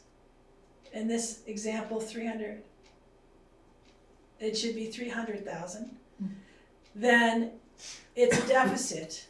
And the funds would be moved to 003 from 007, which is the reserve fund. My apologies for the confusion here. On the other side, same kind of thing. If the highway expenditures, let's just say, are 1.4 million, in example one, the expenditures are actually decreased from the budget to 1,350,000, and the revenues are at 1.4 million, then there's going to be a surplus. There's more revenue than expenditures. So that 50,000 surplus revenue would go from 009, the highway budget, into the highway surplus. And the opposite is true when there's a deficit. It would be moving from 010 into 009. thank you, 009. So this was, I was just trying to give a visual for this. Really visual. That's Sorry, great. I've kind of messed that up there. No, it's mostly just right. So it's kind of the way it works, or it is the way it works. So those are just the visuals that I have to kind of help with explaining some of this. And trying to be a little bit more specific with goals. That's all I got. Okay, well, Thank you, Ellie. thank Thanks, you, Ellie. Nice job. Ellie. Thank you, Ellie. Thank you so much, Ellie, and thank you so much, Erica and Sheila and everybody else who worked on it. This, I mean, what I wanted to say is that our staff and the select board are really unified and engaged in upping our responsibility to our neighbors. In that spirit, I guess we can take down the PowerPoint. Oh, I stopped sharing. I don't know why it's Yeah, still you on did there. stop sharing. Maybe I can't stop sharing again. I would like to say that I think that we should investigate and talk to Jimmy about replacing the 2009 International dump truck, because we are on a schedule. That doesn't mean that the truck necessarily has to be replaced, and I think that the town, Danny had it set up, and the town has been pretty spoiled in being able to update its equipment whenever on the schedule. So doing that, if the truck is still, I have no idea how many miles or hours it has on it, but if that were an option, and then not funding the Green River Covered Bridge project, that would be, we could recoup at least $225,000 right there. Mhm. Well, thank you, Tara. You know, I think we're looking at, you know, ideas, and I mean, I don't think tonight is the money night, but Yeah, I it's started to also, throw that no, out there. we have been looking at the asset management budget for 2026, and that's a really great thing to think about. So while we're trying to get the PowerPoint to go away, Ellie, please. I know Chip is going to be recording questions, Right here. but all right, can you also record all these ideas? I just put it down. Yeah, do we want to write them on the No, board it'd be easier here? for me to do it on the Yeah, laptop. he's I gonna do literally it. just Okay, like well, verbatim it. Please Like a game disregard show these almost. post-its. I could host the great show. Yeah, come on down. Okay, so, clearly people who are out there, will have some questions to ask, but is there anybody in the house who currently has one? Okay, Steve, I have two quick questions. Ellie, on the capital fund, you said the reimbursement. can you speak louder just in case people out there can't Steve hear Rumpke, you? River Road, Ellie, on the 004 capital fund, the Slate Rock Road culverts. The town match is $110,000. I'm assuming this is a project that's going forward.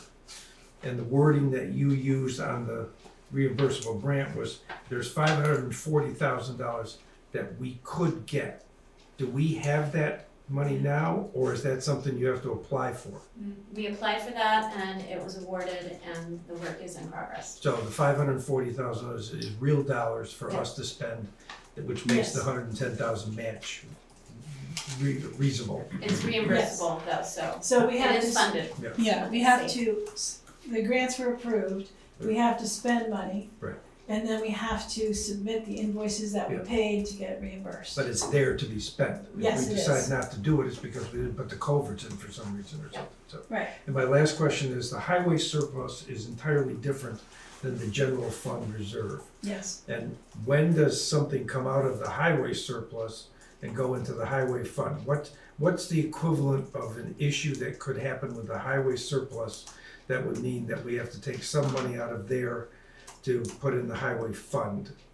Is that like, It probably wouldn't go into the highway fund, it would be spent directly out of 010, okay, the highway but surplus. that's something that has to come before the select board too, to say we're taking $200,000 out of the highway surplus and spending it. That still has to come before the select board to get the approval. And it would be approved on a warrant as well with anything. Okay. Yeah. All right, thank you, that's it. And I imagine that it would be in response to an unanticipated, a small or a larger breakdown of something that,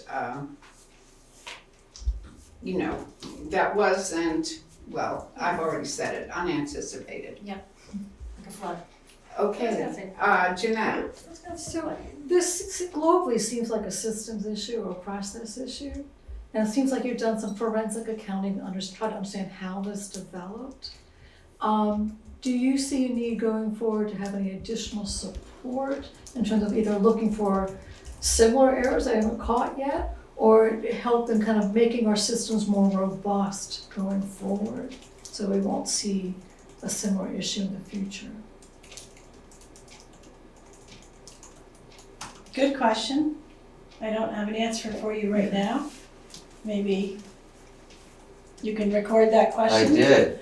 I mean, I think we will be, You already mentioned, we've got checks and balances in place, and the select board has taken, a deep look at this and, come up with not only a system of checks and balances, but a dated system of checks and balances, so you don't hit the deadline and not realize what happened for the past 5 months. So, and again, this was just an odd system breakdown. It was almost, but now there is a series of steps in place that allows, especially Ellie and Erica and the select board as well to stay on top of it, to monitor it. Really, it needed to be monitored. Well, I guess I'm thinking from a systems perspective, there's always human error. And so just questioning if your accounting practices or bookkeeping system has any built-in issues that make us more vulnerable. the entry into the bookkeeping system, I mean, like with any computer kind of thing, it comes back to the people entering it. I have to say, Eric and I both came in, started at the same time a couple of years ago. And there is a tremendous amount to learn, and laws keep changing, and requirements keep changing. And sometimes it's tough to keep up with all that. But there's just, there's a learning curve that we all have to go through. Do I know everything that I need to know right now? I can guarantee you I don't. When I think of the learning curve that Uriel's gone through as town clerk, where, he came in and was thinking he was going to be assistant town administrator, and all of a sudden he became assistant town clerk because I had to become town clerk. And, there's so much information to learn about each position that we hold. I think we do pretty amazing. Part of this government institute that we've been, Erica and I have been part of, we have met smaller towns where one person wears like 5 to 10 hats and are trying to do everything, and I have no idea how they do it. because of the amount of information they need to use, to have available to them. Let me clarify, I wasn't trying to say, if anything, I was saying, trying to not blame any one Oh, person, yeah, but say, I don't think this you is, are. this is a very challenging environment to work in terms of, like, the learning curve, complexity of what you have to enter. So the more guardrails there are, the better. So I guess, again, the question was, do you feel the current accounting system and checks and balances is sufficient, or is there a need for more resources for you guys, is the question. It's a good question. Yeah. That is a good question, yeah, I don't know the answer about additional resources, I mean, always, of course, but, and we'll find them as we can, and my comment about it, all of that, Jeanette, was, as we explore our options for repairing this going forward, like, can we take from can we not transfer money to the capital fund? I think that legally that is okay, but we just have to make sure. And we'll be talking to the finance people at VLCT about all of the possibilities that we come up with to make sure that they're doable and jive with all of our policies and things that our voters have voted for at town meeting in years past. So I think we're gonna be learning a lot. Dolores, did you have a Through this question or comment? I've got just didn't three, but I want- wish I had a pen that I could have written them down. Do you want? No, by now, Okay. I'll try and go. by- Well, if you come up with it. No, you I know, do want- have questions. One was, Erica was saying, you know, it was in the town report, this 189,000 transfer, what was that, 2 years ago? Why wasn't that a red flag at the time, that it had to be transferred, was one question. The other question is that there's no money for that, the sheriff's department, 68,000. So what happens there if it was voted on for the, you know, that the town voted they wanted that 68,000, which was kind of whatever. And it wasn't used, like, what happens to that? I mean, do we have to, like, go to the town again and say we want another 68,000 because we lost the first 68,000? That's kind of simplistic, but basically, yeah, like we would need to budget for it again. Does that make sense? Me? Yeah, Yeah, and I think that's the intention, yeah, is to consider that in the budget again. But again, one of the reasons why it wasn't spent this past year was, it was put aside in the budget, and a committee was formed to look at, how to spend that money, if I'm not mistaken. It wasn't part of the committee. But, and that committee came to the conclusion that we weren't gonna spend the money right now. And again, I wasn't a member of that committee, so I can't tell you all the details, but. But that's kind of irrelevant to the fact of, I mean. Well, it's not, because we were directed to not spend the money. I know, but we were, as a town, we voted to have it. correct, So- yes, we voted, But, and then it was supposed to have been put into a special fund for for that use. Yeah, that was not something that was voted on the fund, it was an approved item in our budget. But So didn't as people a asked, select board, you the guys say select that? board intended that to happen, but when this audit was wrapping up, we learned that you can't transfer surplus funds that don't exist. So yes, that money was, Not it available. wasn't there. So do you have to go back to the town and ask as a special thing at town meeting to say, hey, guess what, we want that 68,000 again? When, Or you just slide it into the budget? I think through ongoing work with the sheriff's office, we'll find out what the plan is. He seems to be getting a little bit closer, but it has to go through the Vermont legislature first. So definitely, there's nothing happening this year in fiscal year 26. Maybe we can try again for fiscal year 27. I'm not saying about spending it, I'm saying about having it there. He's not, the sheriff isn't ready. You mean the actual services? No, I'm Okay, saying the 68, actual okay. money. Okay, I mean, I know the whole thing that Right, it was, right, it okay. was voted on, and then they did the survey afterwards, and everybody was like, nah, we don't want it. But there was $68,000 that the town voted on, and That wasn't spent, so where that is wasn't spent, so now, like, does it just go, it? Back to poof. general fund? or what happens, do you, if in fact we did want that money for the sheriff's department, do you have to go back and put it back on? Yes. On the thing for, to vote on specifically for that, or do you just slide an extra 68,000 into the budget and say, there it is? I think it could be added into the budget that the town would have to vote to approve. I don't think it has to be added as a special article. That's just what the select board decided to do that year. I'm So still a when- little unclear, if the money was allocated in the budget but not spent for that purpose, does that money just sit in the general fund? That's 68,000? Well, no, so this is part of the issue, there was a revenue shortfall. Okay.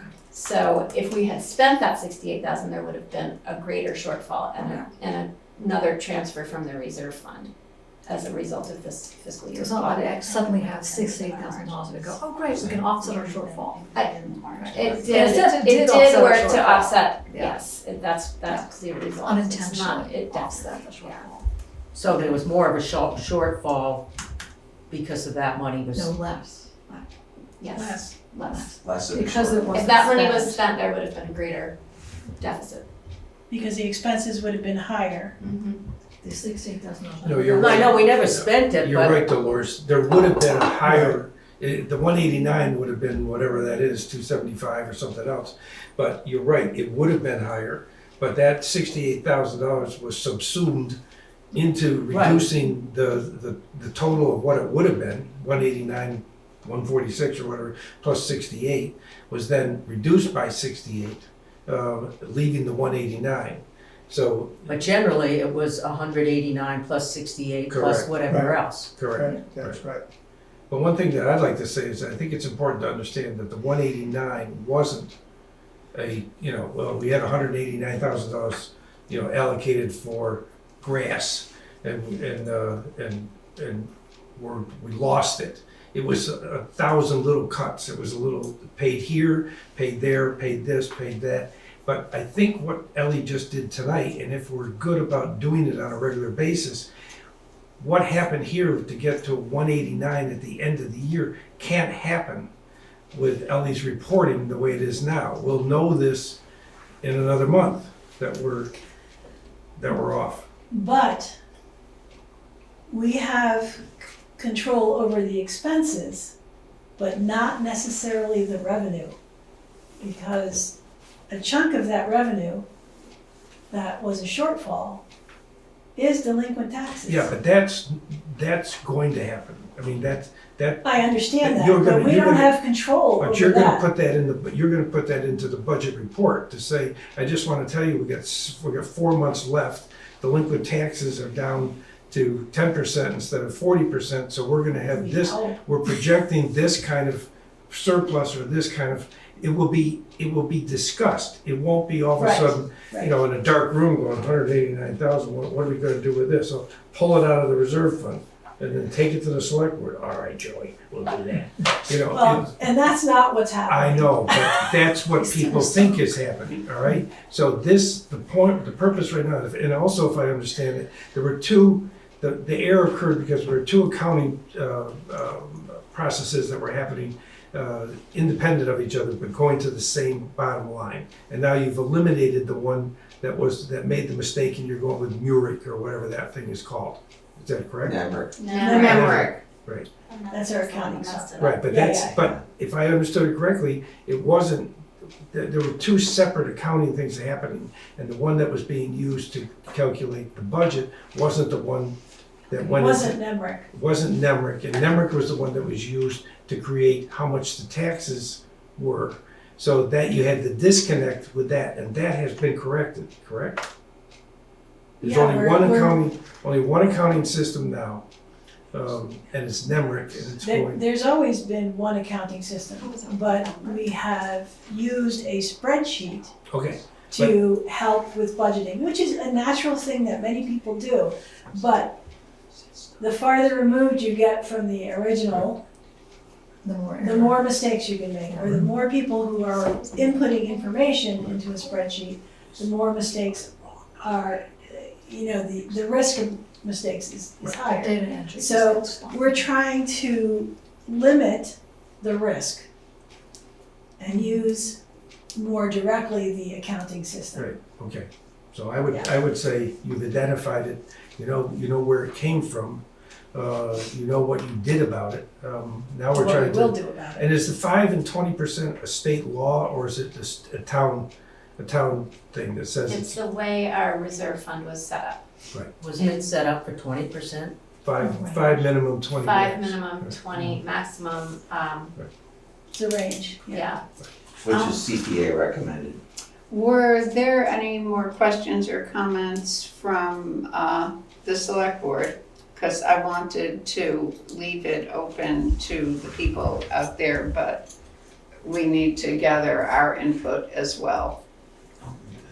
Okay, is there anybody from the community who's out there who would like to ask a question or offer a response? Okay, I'm assuming, See everybody? can we see if somebody has a hand up? Because I can't really tell. Yeah, from we would this. see that. We would see that. Yeah. Okay, well, I really appreciate the quality of the questions and the effortfulness of everybody involved with this.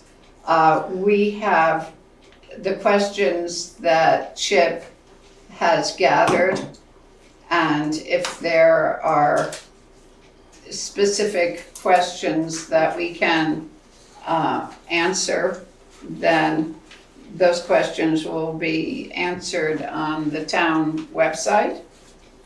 Is that the best way? Yeah, that's fine, yeah. Yes, and any documentation that we have in the room tonight that isn't on the Zoom, I will put on the minutes of this meeting as an attachment. Yeah, Okay. okay, well, we understand that there's been a lot of consternation about this in the community, and I think that it's certainly shared by the people who bear the responsibility, which is all of us. So I really want to thank you all. And now we're moving to the next issue of Acrisure Health Insurance Advisory Services. And I wanted to preface this by saying I just had a conversation with my insurance agent, who is Tom Porter, not the Tom Porter now in Guilford, but the Tom Porter who served on the Guilford Selectboard in the 20th century. And I said, we're going to be discussing how to approach our insurance. And he said, it's broken all over. You know, he lives in Maine and serves a statewide reach of people, and it's just a disaster according to him, and he sends his greetings to the town of Guilford and all the people who he knew here and served with. So that's my preface. Erica, do you want to push us along with this? I have to say, I'm not terribly satisfied with what I've learned doing research on this. I shared in the folder all the information that VLCT has published and the contract from Acrisure, which spells out what they're going to do. If you look in there, did you guys understand that? There's a scope of services and there's a list of things, but there's not really a simple explanation of, we are going to compare possible health care plans for you all and find you the cheapest one. That's not really what they're going to do. They're not gonna shop around for us and consult. They are a broker. To sign up with them is to sign up for a healthcare broker. And I'm not convinced that we need that It's like currently. $500 a month, right? Yes, It's yes. expensive, and Eric is pretty much dead on. I mean, we looked into the folder, actually, we had a conversation this afternoon, but when you look into it, there are mixed reviews around support and responsiveness with this brokerage. Accounts from municipal and business clients. It will praise some of the access to competitive product, but some warn about confusing communication. Slow follow down just through. a little bit. Oh, it's about Oh my gosh. Oh my gosh, from agent, is that too fast? Confusing communication, and there was, there's been criticism from some former agents and managers who expressed their own level of frustration, so, yeah, I totally agree, It's a large company. It's a large and company. It's a fintech company, yeah. so. What does that mean? It's financial technology. I see. Yeah. Company, and their thing that they have to offer is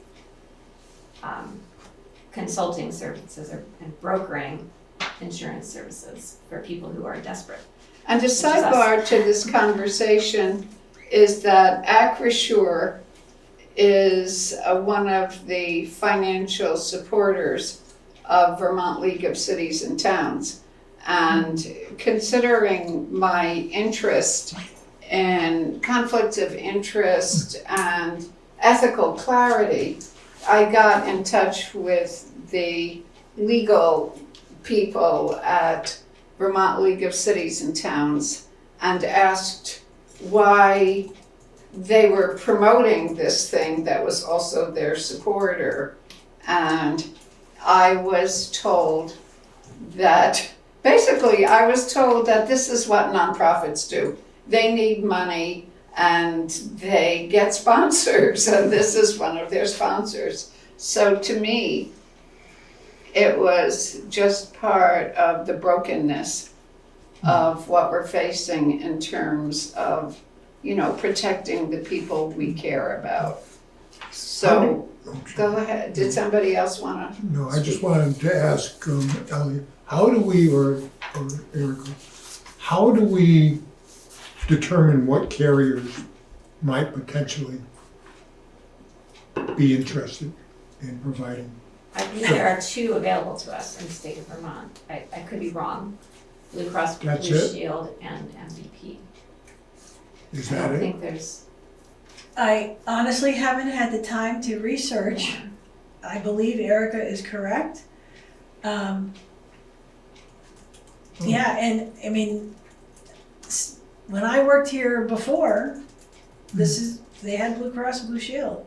And Katie and Penny, I believe, set up the HRA fund. Did a lot of research into what would be the best to help employees and set up that fund. So that's been a long time. Both of these things have been in place for a long time. And can we no longer do that? We can, certainly.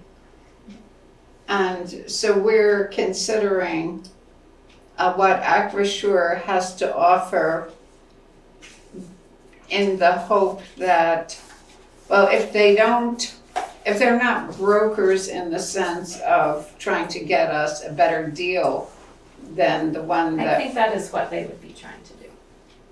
and we believe them.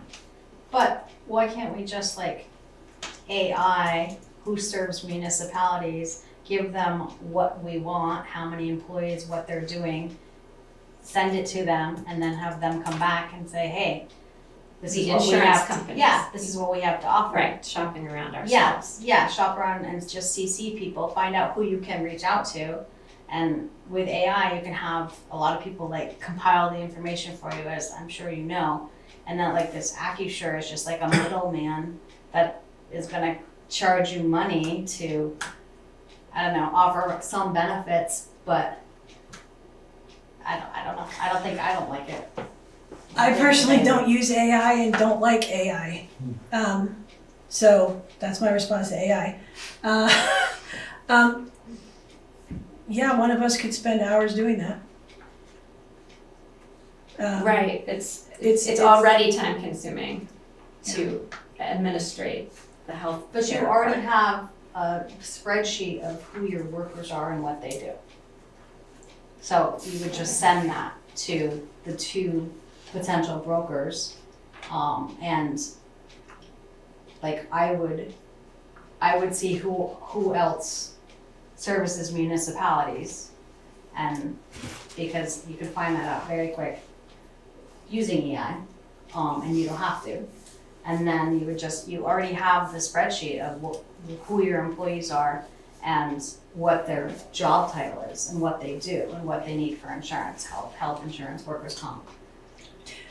Can I ask you I a don't- question, Tara? Yeah. Is this, how you work with your employees? What I mean is to Shop around, yes. You have shopped around using AI. Well, just who's basically, because it's different than homeowners insurance, Right. you're just gonna need to find out who services municipalities. That's just basically the starting point. And then, like I said, you already have a list of the employees and what they do and their hours. You already have that, like payroll. So you would just take out important information, like their social security number and their address, and then you send them a spreadsheet of this is how many people that are working for the town, these are their duties, these are their hours, and we're looking for health insurance. Instead of paying some, I mean, I didn't really go into it in great detail what they do, but it's $500 to a company that is gonna find you insurance. And I'm not negating how much you both have to do work-wise. To me, it seems like a simple, find out the emails and CC. But there's only two carriers, there's only two carriers. Well, we don't know that, that's what they Well, think. that's what we Well, I think. think that that's the case now. Yeah. If Well- we're lucky. What do you see, how would this benefit you, do you think, How would what benefit me? Acrisure? I don't think it will. Okay. That says what? I think it's, it's, for what we can get from them in a limited time period, I don't think it's worth the $450 or the $500. Plus each employee. If we Well, decide to that's contract more of with a them. long-term contract. Oh, I see. Yes. And so Erica, do you feel similarly about it? I do, yes. Ellie reached out to Ted Brady, who's the executive director Yes. of VLCT, and just told him that we have talked to them a lot of times, but we don't still understand what's, because they can't offer us very much information until we sign the contract with them, so it's this catch-22 that we're stuck in. And I keep asking them for a one sheet, and they're like, that means you wanna sign the contract, right?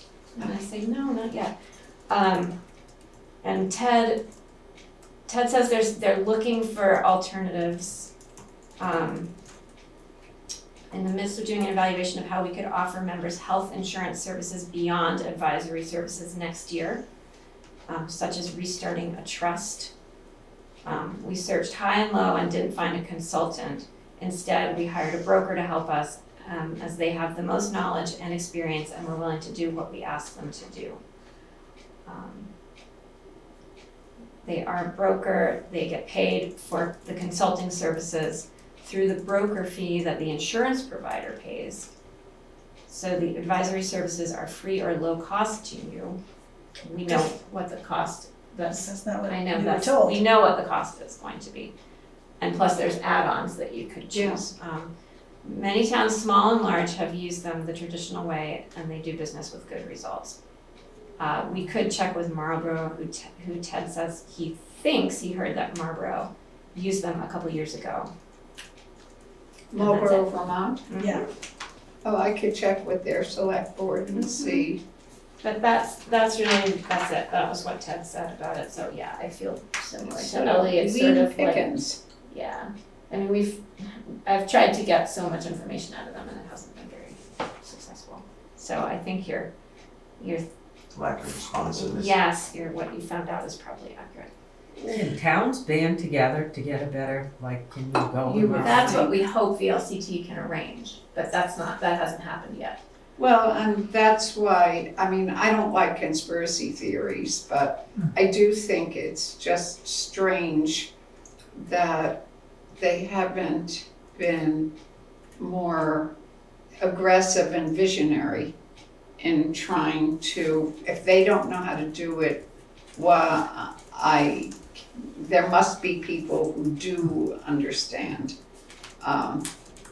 At Zan's suggestion, I reached out to Leslie, I can't remember her last name right now, who is in the state legislature on the health committee, and I asked her whether they had any, I mean, this is the state legislature, and has anybody come to them or have they researched and found a good solution? And she said that they have come up with nothing. And so there's actually three. There's Blue Cross and Blue Shield, there's MVP, and there's United Healthcare. Oh. And you can, if you just wanna give me the amount of people that work for the town, I can get you information tomorrow. I mean, It's not the amount of people that work for the town, it's probably the amount of people who are on the insurance plan. okay, that's what I mean, that's exactly what I mean, yes. Because, like, it just says right here, it talks about the gold stars, the bronze, and like employee only a month, it has your averages, like 838, 2-person. So like, there's just a lot of information that you can get really fast, and you don't have to give any, just basically have to give how many people are on the insurance plan and what they do. And you can send this to all 3 of them and have them give you, Well, we've already Rates. got Blue Cross. okay, so is this, but I can definitely do that tomorrow. is this the kind of support that you? It would be great Yeah. to Yeah. have Tara's help. Yeah. That would be Okay, fantastic. Good. Early starting point that we can jump into. Well, then Sometimes it's we just can a have an action to starting. be Yes, taken. yes. We can add that to our list of actions to be taken. Okay, and so we're taking no action on Acrisure, correct? Correct. Okay, so now we have new business, the planning grant application. And so, welcome. This doesn't involve spending any money. Yes, we know. Okay, so you've seen the 2 documents that's requested that be signed by the select board. This is to support an application for municipal planning grant. Yes. So you know all about that. So any questions you have for me? What is the grant called? Municipal planning grant. Oh, okay, Yeah. so if we want to make a motion, then we would just use that. It's they asked for a resolution, Oh, so that is your motion. oh, okay. Are people familiar with this from your meeting folder? Only from what I read on it, but yeah. Mm-hmm. And I want to point out on this one, the resolution for municipal planning grant, it mentions a commitment to match funds. That does not apply We know. for this grant. Okay, just want to make sure in case anybody read this and said, wait a minute, there's a, Is that the only one, Jeanette? That there we should need? be 2. One for the select board and then one for me. Yes. So Taking the care of. proper motion would be, I move that the select board pass a not a revolution. I think you revolution. It's a long, you heard it here. It starts Oh now. my goodness, here That's we why go. people wanted Hold to on. know Oh how we can make change. I Okay. think we can move to apply for this planning grant. Oh, Is that so what we it is? don't have to Well, I mean, include the and- resolution? You have to adopt the resolution. Adopt the resolution. Okay, yes, you're right. Okay, so I move that the select board adopt the resolution to support the the municipal planning grant. Okay, is that enough, Yes. for a second? I second. Okay, is there conversation about this? So there's no revolution or there is a revolution? I think we're having goofy hour and Okay. we just Ellie has gotta a stay question. focused. Yes, Is this a time that I can ask a question? yes, of course. What is this grant for? All right, so it's a grant from the DHCD that would, if, What's the DH? Department of Housing and Community Development. Thank you. If awarded, it would, we would partner with Wyndham Regional to engage in a community planning exercise to look at what ordinances or bylaws might we want to develop that would support Guilford's goals of preserving its rural character. So basically bylaw development, focusing on protecting rural lands primarily. Bylaws usually go with some form of organization, so is there a? So in this process, the planning commission would be the organization that would, using community input and discussion, talk about what ordinance or bylaws would make sense for Guilford. And then develop those. In general, yeah, and then present those to the public hearings. If we end up saying that there's any bylaws that make sense for Guilford. Can I ask a question? Sure. What's the difference between, when you say bylaws and zoning? So the language that the state uses is zoning bylaws, but they shorten that to bylaws. Bylaws typically would be something that sets standards or guidelines for development. So not the zoning in the traditional sense, but could say if we want to protect forest land, could you have bylaws that say if you're going to develop a forest block, you try to concentrate that in one area and not have the entire forest block torn down to build 5 houses kind of thing. So when I say protecting, it really is looking at what tools are there from a regulatory standpoint that the town would consider to really help achieve what's written throughout our town plan to protect Guilford's rural character. You know, right now we have this ambition to protect Guilford, yet there's no tools in place to make that a reality. We don't have state laws that protect Guilford. Takes Act 250. Act 250 is not going to protect Guilford. If someone comes in and wants to buy a big plot of land and clear cut it and put in whatever, we have no say as a town as to what we'd like Guilford to look like. So this is exploring as a community what we think makes sense for Guilford. Would that entail then a bylaw administrator So as opposed to a zoning one? you would, I don't have the answer to that because we haven't gone through the process. So some towns have a zoning board administrator, some have a development review board. Again, my sense that I can't be held to this, or that we would have a DRB, but again, we're a small town, we don't have enough to keep one DRB. What is DRB? A development review board or whatever. So we would look at with Wyndham Regional, like kind of a shared position, say, or ad hoc, or so. And then, of course, if you have zoning bylaws, that means you have to have permit application fees. And part of that could be revenue to help support or offset costs associated with bylaw administration. But this is all very hypothetical. I don't know where we're gonna end up because it's based on community input and discussion. It sounds like something that the Conservation Commission should also be Absolutely interested in. And I really think of this as coming from a conservation focus. Because we don't need to have lots of regulations around setbacks and parking spaces. That's just not appropriate for Guilford. But what I hope we could do is have a conversation or a dialogue within the community about, if we want to protect Guilford, what tools do we want to deploy? You know, what's out there, what works, what doesn't work, and as they said at Wyndham Regional, there's no perfect bylaw. There's always going to be unintended consequences. But at this point, we have nothing except for limited Act 250 setting guardrails to protect Guilford from unwanted development.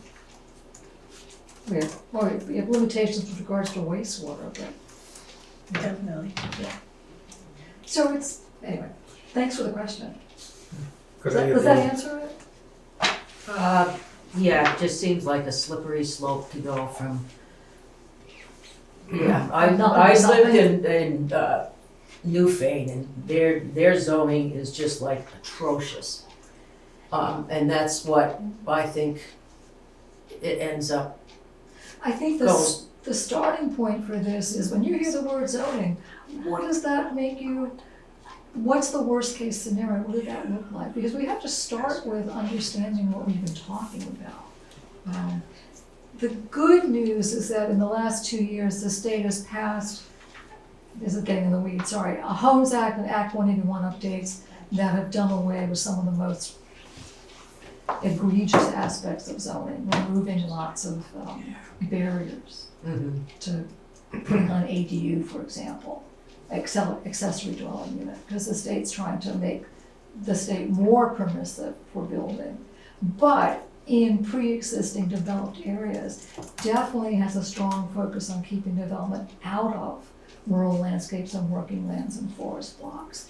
But again, we have nothing in Guilford to help us protect our forests. One quick example of having a bylaw and then having the bylaw rejected without it being zoning or anything else was when, back in 1987, when the town decided to join the National Flood Insurance Program, the town voted to join. That in order to be part of the NFIP, you have to have a bylaw. And it has to say you have to have a flood administrator who will administrate this and do this and that and stuff. And then when it went to, from that, and that's been in 1987 right straight up to now, but when 3 years ago, when it was going to be moved to river corridors, so the recommendation by the state and by Wyndham Regional Commission to try it, we took it to the town, and the town rejected it. So you can have a bylaw that then by nature sort of graduates to a next level, but the town sits in judgment on all of those. It's not the Planning Commission, it's not the Conservation Commission, it's the national, and it's not the Vermont Housing and Conservation Board that makes the decision, it's the town. But this is a little like the Acrisure thing.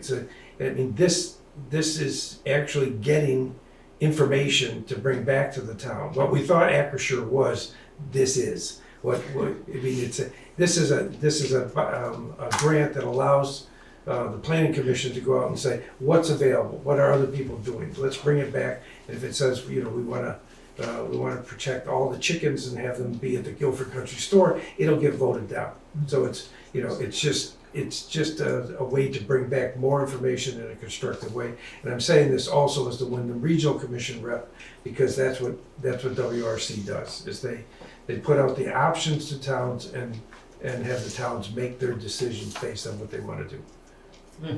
Thank you for, this is not a top-down, like the planning commission saying, we want X, Y, and Z to be written and put into bond. This is really starting with community, and like I said, the first thing I want to find out, when you hear the word zoning or bylaws, what does that mean to you, and what aspects of that do you think would be a bad idea for Guilford? And then, okay, if we want to protect Guilford, what does that look like?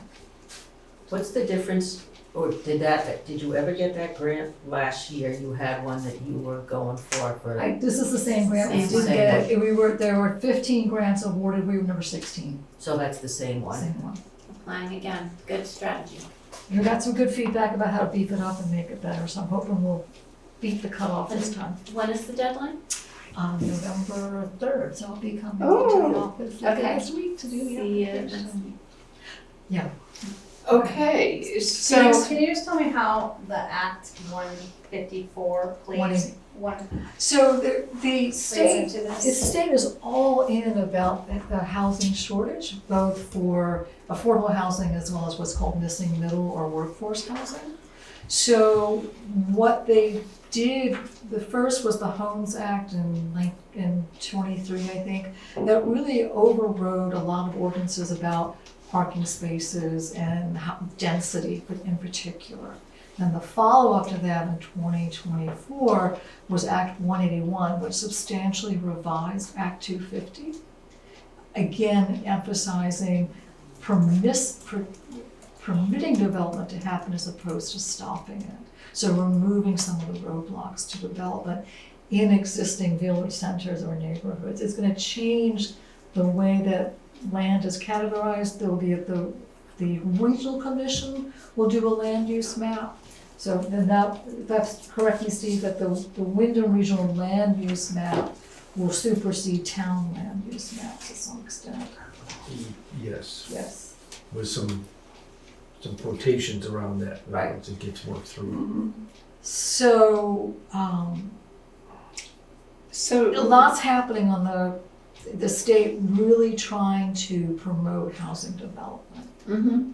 well, especially in Guilford with an aging population, people are gonna need each other, you know, and somehow facilitating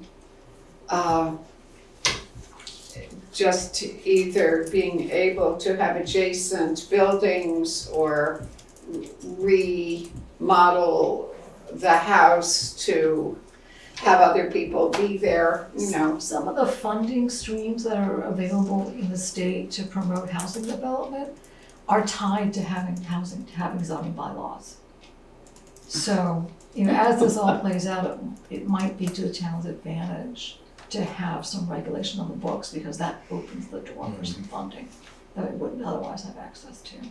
So there's a carrot being dangled there for sure. So I'm a little confused and naive about exactly what this is, and I see, Mike, that you are the designated municipal authorizing official for the grant. So can you guys just tell me exactly what this grant will be doing?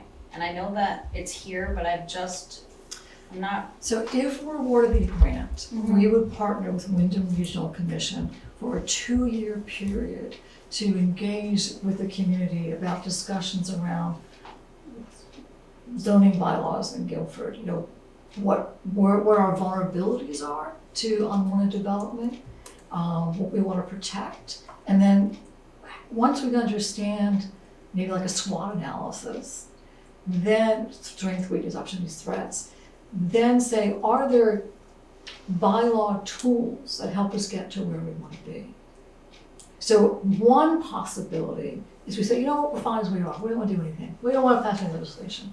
Another option might be, we think that we want to protect forest blocks, and here's a regulatory tool to do so. So I can't sit here and tell you, here's where we're going to be. I can tell you that the process is one of starting with the community and community values and trying to understand if any regulatory bylaws are right for Guilford. And so this could be anything. This could be protecting a stream. This could be whether someone can build anything they want, but if it's next to a neighbor, like, is it encompassing? I can't imagine that we'd want to be that much in the weeds on people's land, honestly. I don't think we have the appetite for that. So, but you're trying to gauge what the community feels about bylaws and zoning, and that's what it is? Starting out with, you know, what's your assumptions about what zoning is? Because people hear that word and have different concepts of what that means, and it could, to some people, mean something very intrusive and therefore not desirable. I agree with that. From a conservation standpoint, you could say it would be nice to have some tools in our toolbox to protect forest blocks. So there's a huge spectrum of which bylaws can encompass, and I'm not at all advocating for rigid, intrusive regulation at all. I'm really trying to say what makes sense for Guilford. If we wanna protect Guilford, which is a phrase that comes up in our town plan innumerable times, okay, how are we gonna get there? And that's what this process is. Can you give me an example of a bylaw that would protect a Sure. forest block? Sure, you could put in place, planned use development guidelines that say if you, for example, if you had a 20-acre plot and someone says, I want to develop on that plot, you could have regulation that say preferable to take of that 20 acres, develop 5 acres and leave 15 untouched, as opposed to giving everybody a 5-acre lot and thereby having spread out development in the rural landscape as opposed to concentrating. And that's a town bylaw, that's That's not a a town state bylaw. bylaw. That's So the correct. town would make laws on what people do with their property. Yes, and that's why they have the conversation has to start with, when you hear the word zoning, heebie-jeebie time, let's talk about that. And the reason we want to talk about that is if there's a conservation ethos in Vermont, with which there is, then that does come with conversations around what can I do with my property versus being a land steward and thinking about the overall environment and migration of wildlife through the property and things like that. So it's that there's a spectrum and people will land on one part of the spectrum or the other, and that's perfectly okay. We want to have that conversation even if it's uncomfortable. My understanding, Jeanette, is that this planning grant doesn't obligate the town to anything. That's really. correct. That's I correct. mean, zero. It really obligates us to a process. Right. But ideally, the grant says that we would develop zoning bylaws, but that's not a given. That would be the intent of the grant.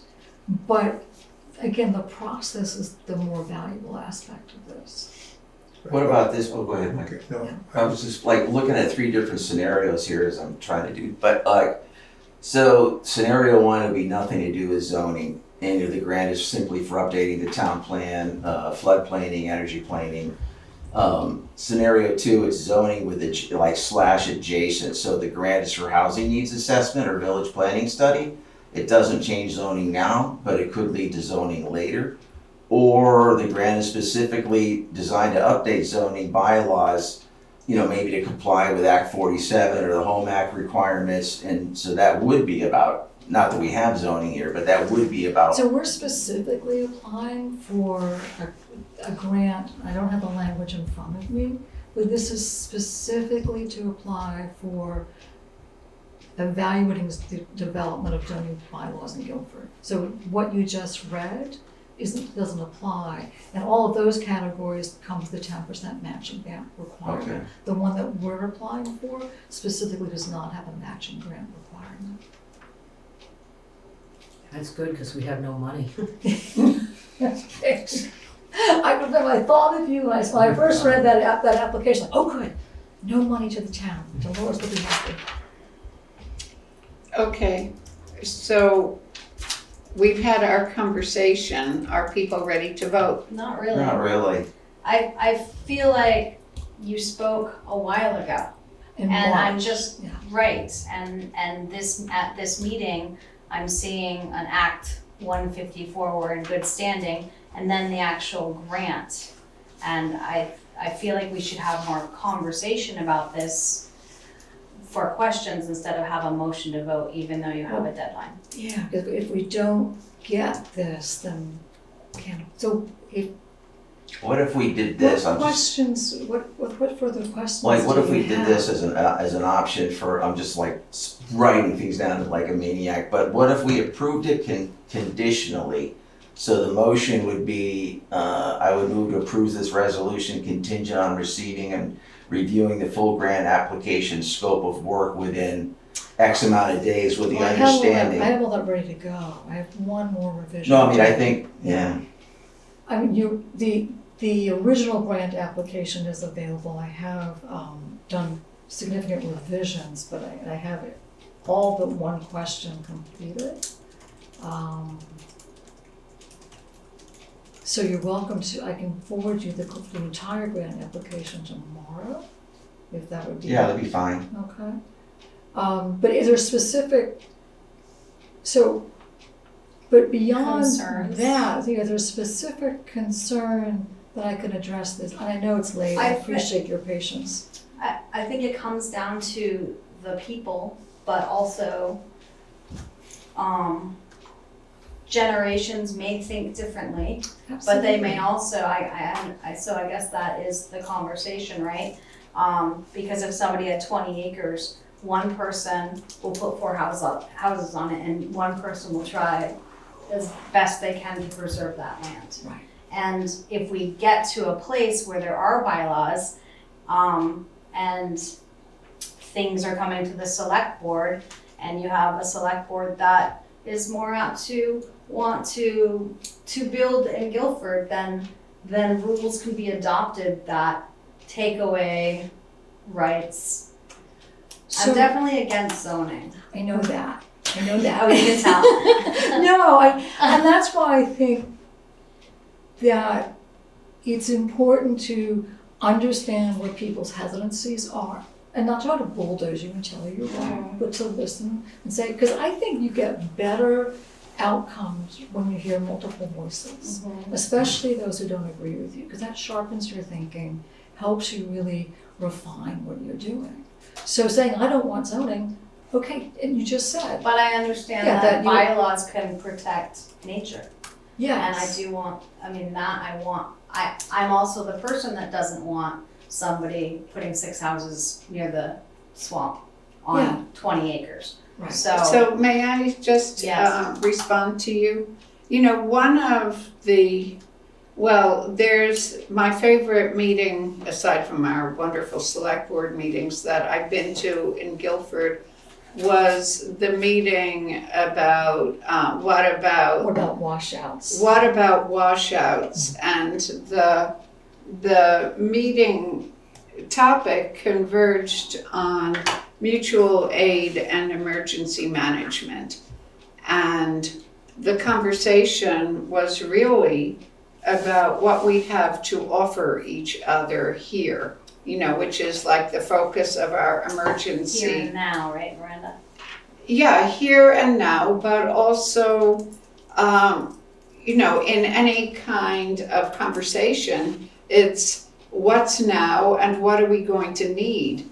And it was the openness of that conversation of people that I don't necessarily share a perspective with about other things, but the focus on we're in this together was really empowering for that meeting, you know, because we were talking about things we can't control, you know, like Mother Nature bats last. And I feel as if we have our sensitivities, you know, about zoning. I am getting more libertarian in my old age. But I also feel as if the important conversation is just how are we going to take care of what's ours? And to me, the grant is really opening us up to the conversation about how do we want to protect what's ours. And we don't have to agree about that. If I can add, one of the reasons why that event was so successful is we had a really good moderator who really started with questions as opposed to the usual format where the experts were going to tell you what to think. And that's actually what I put into the grant, is that we want to work with the same moderator using that format of let's air the concerns, talk about what you do want, talk about what you don't want, knowing that sometimes that one person can have 2 opposing thoughts. I want to protect, but I don't want to be told what to do. We understand that. And that's the starting point. Again, we have to, for the purpose of the grant, we have to write that we'll be developing zoning bylaws. I know very well that may never happen, and I'm okay with that, because what I really want to engage in is this idea of a community conversation about you know, I wanna protect Guilford, I don't want Guilford to look a certain way. And yet I don't wanna be told to do, and those are competing impulses, how do we kind of navigate those sometimes contradictory impulses? What was the vote on the planning commission? Was it unanimous? Yeah. Since I've been the representative on the planning commission and was a part of the planning commission originally, the reason that I support this is because, as Jeanette was trying to say, I think, is the way I see this planning grant is to really step back and instead of the people sitting around this table right now deciding what we should do in Guilford, it's really trying to engage the whole community as much as we can. Many more people involved in the decision-making process. Because for many of us, this is really kind of near and dear to our heart about this community and how to preserve it. And what does that mean to preserve it? That's the question for a second. And that's why I asked the question earlier, is there anything in there that would obligate us to do anything, whether you want to call them bylaws or whatever you want to call them, is there anything? And the answer, my understanding is, and you confirmed that tonight, Jeanette, is there is nothing. There is no obligation. The obligation, if you will, in the grant is to engage the community and try to get everybody to join in saying what we want. And to me, that's sort of like a starting point. You start there and then you decide what to do as a result of that. So, Well, the thing is that I would, so, I mean, I'm going to follow it up because I just sort of wrote this out, but, you know, I would vote yes tonight, given the deadline of November 3rd, but I would want to be clear that this grant, if it does involve bylaws, then the select board, as Mike just, I think, brilliantly said, expects full public process and community input before any changes are implemented. So accepting this grant, if we end up getting it, doesn't commit us to any specific bylaw outcomes.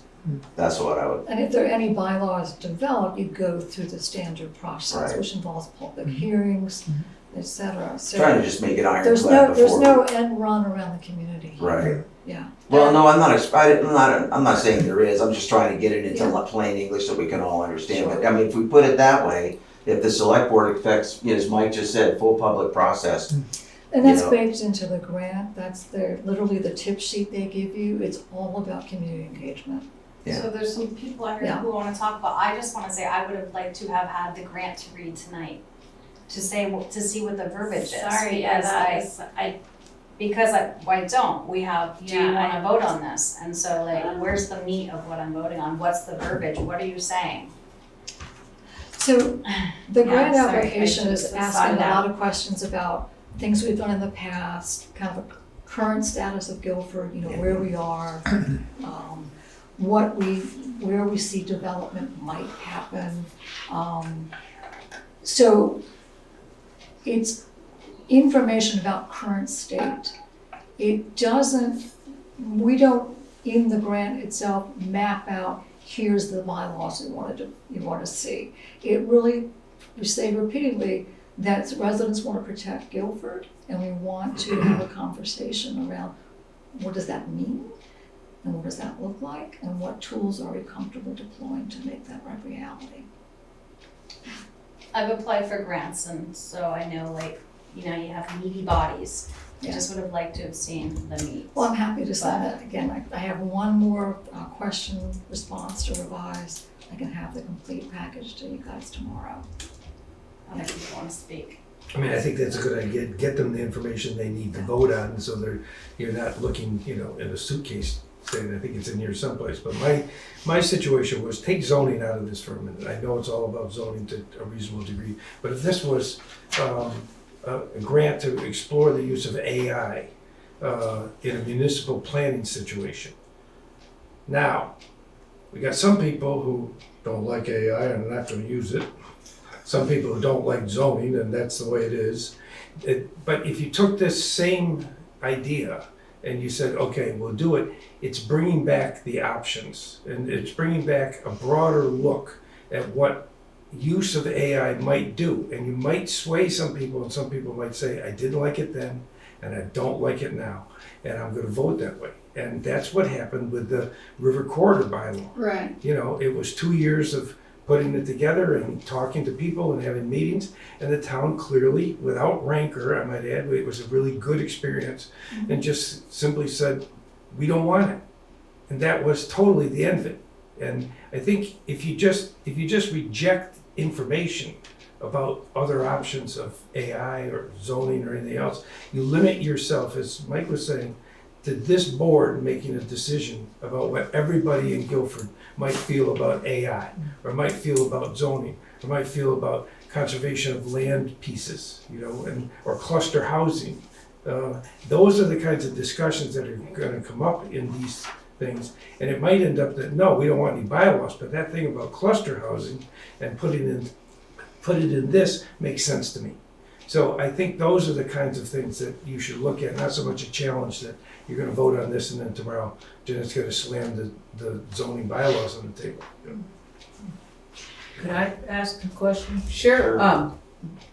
Why can't you just, have community involvement without, the grant process? Because I went to the thing that you had down at the Grange, was it last fall? The one about washouts?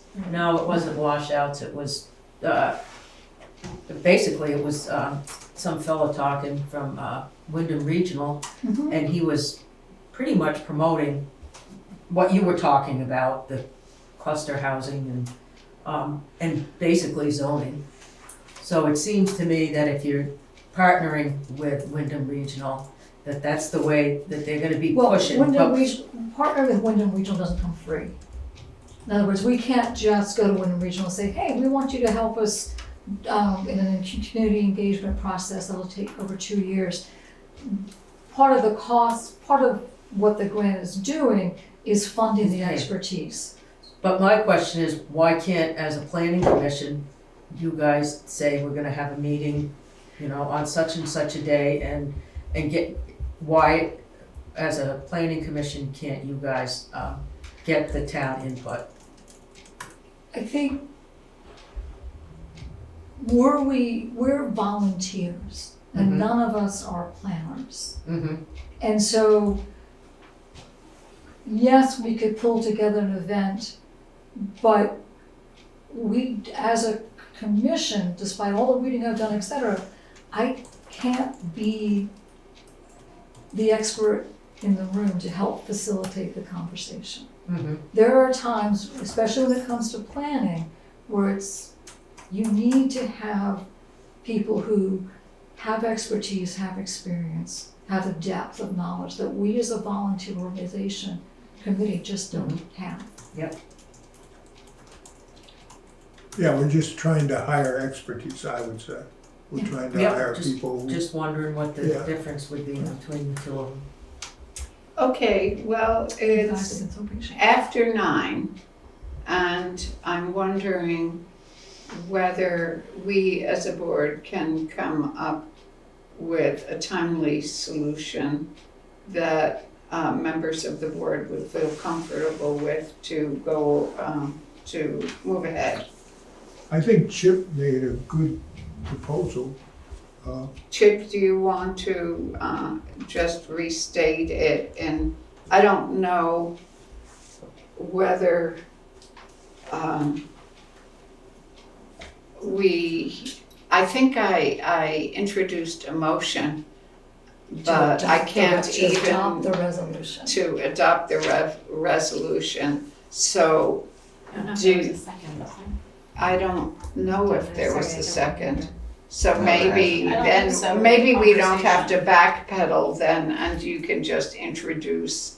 Well, I mean, mine was a stipulation. I mean, I think the motion would still be to adopt the, however you wanna phrase it, but, you know, I would love to somehow be able The municipal to, planning grant. yeah, I would somehow like to still, you know, and Sarah's right, it would be so much more helpful if we had, and I know it's a tight deadline, but it's probably been worked on for a while, you know, if this hasn't just come up, it would have been great to have it, just because of the areas it's touching on are just so sensitive, to this entire community that it's hard to, no matter what it is, it's hard to sign off on something if the information isn't in the packet. Not just this, it's anything, anybody that brings us anything, the library or whatever. You know, we're always asking for follow-up. So it's just, you know, there's like this right in the back of your head, you're like, oh man, I haven't read this thing yet.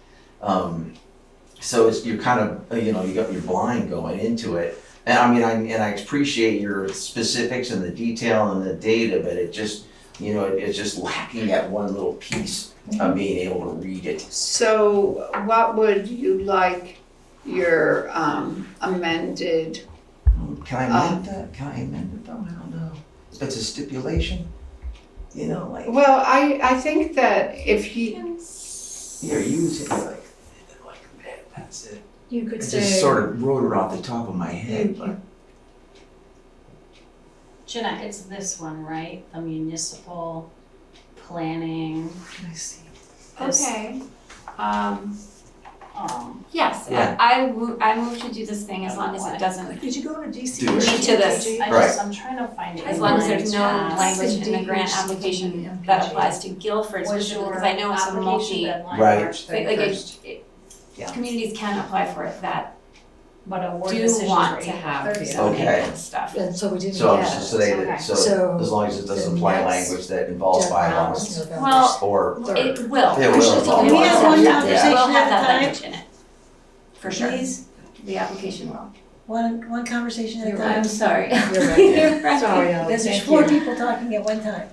Okay, I think that, you know, people are just pretty exhausted. Yeah. And I'd like us to be able to come up with a solution to this. And so Steve, do you have a solution I you'd don't like know. to recommend? But a really quick one, Chuck, the thing, it's not so much about the language in the grant, it's what it obligates the town to do. Right. And what you're saying is that I'll vote yes for this as long as the town is not obligated to do anything, Yes, period, right, okay? Anything. anything, Anything about bylaws, anything about grass, anything else. It's just, right, that's what you want, Perfect. that's what you want to say and put in there. And then if that changes something, at least everybody went in without all the information, but with a clear understanding that there's no obligation. alright, so I'll make the motion to adopt the municipal ordinance, but I wanna be The clear, municipal planning ordinance. grant. right?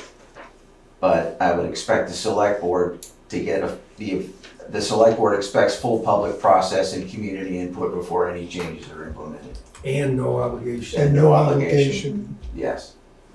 why this grant does not obligate the town to do anything. Right, perfect. Okay, so should the motion be,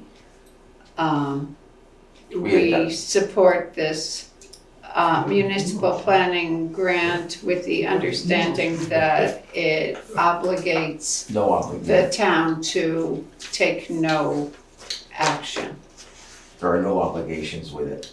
Okay, that it comes with no Is obligations. that doable for? Yeah, the expectation of the grant is that we'll develop bylaws, but there's nothing that says that you have to do it. Right, that's what I Okay. remember saying. So they're, you know, baked into the application is, yes, we want this, we want that, but I understand that that might not be the best course for Guilford. Okay, And I'm okay with that. alright, And this is the same grant that Jeanette applied for last year, Okay, so is there a second? not even a year ago.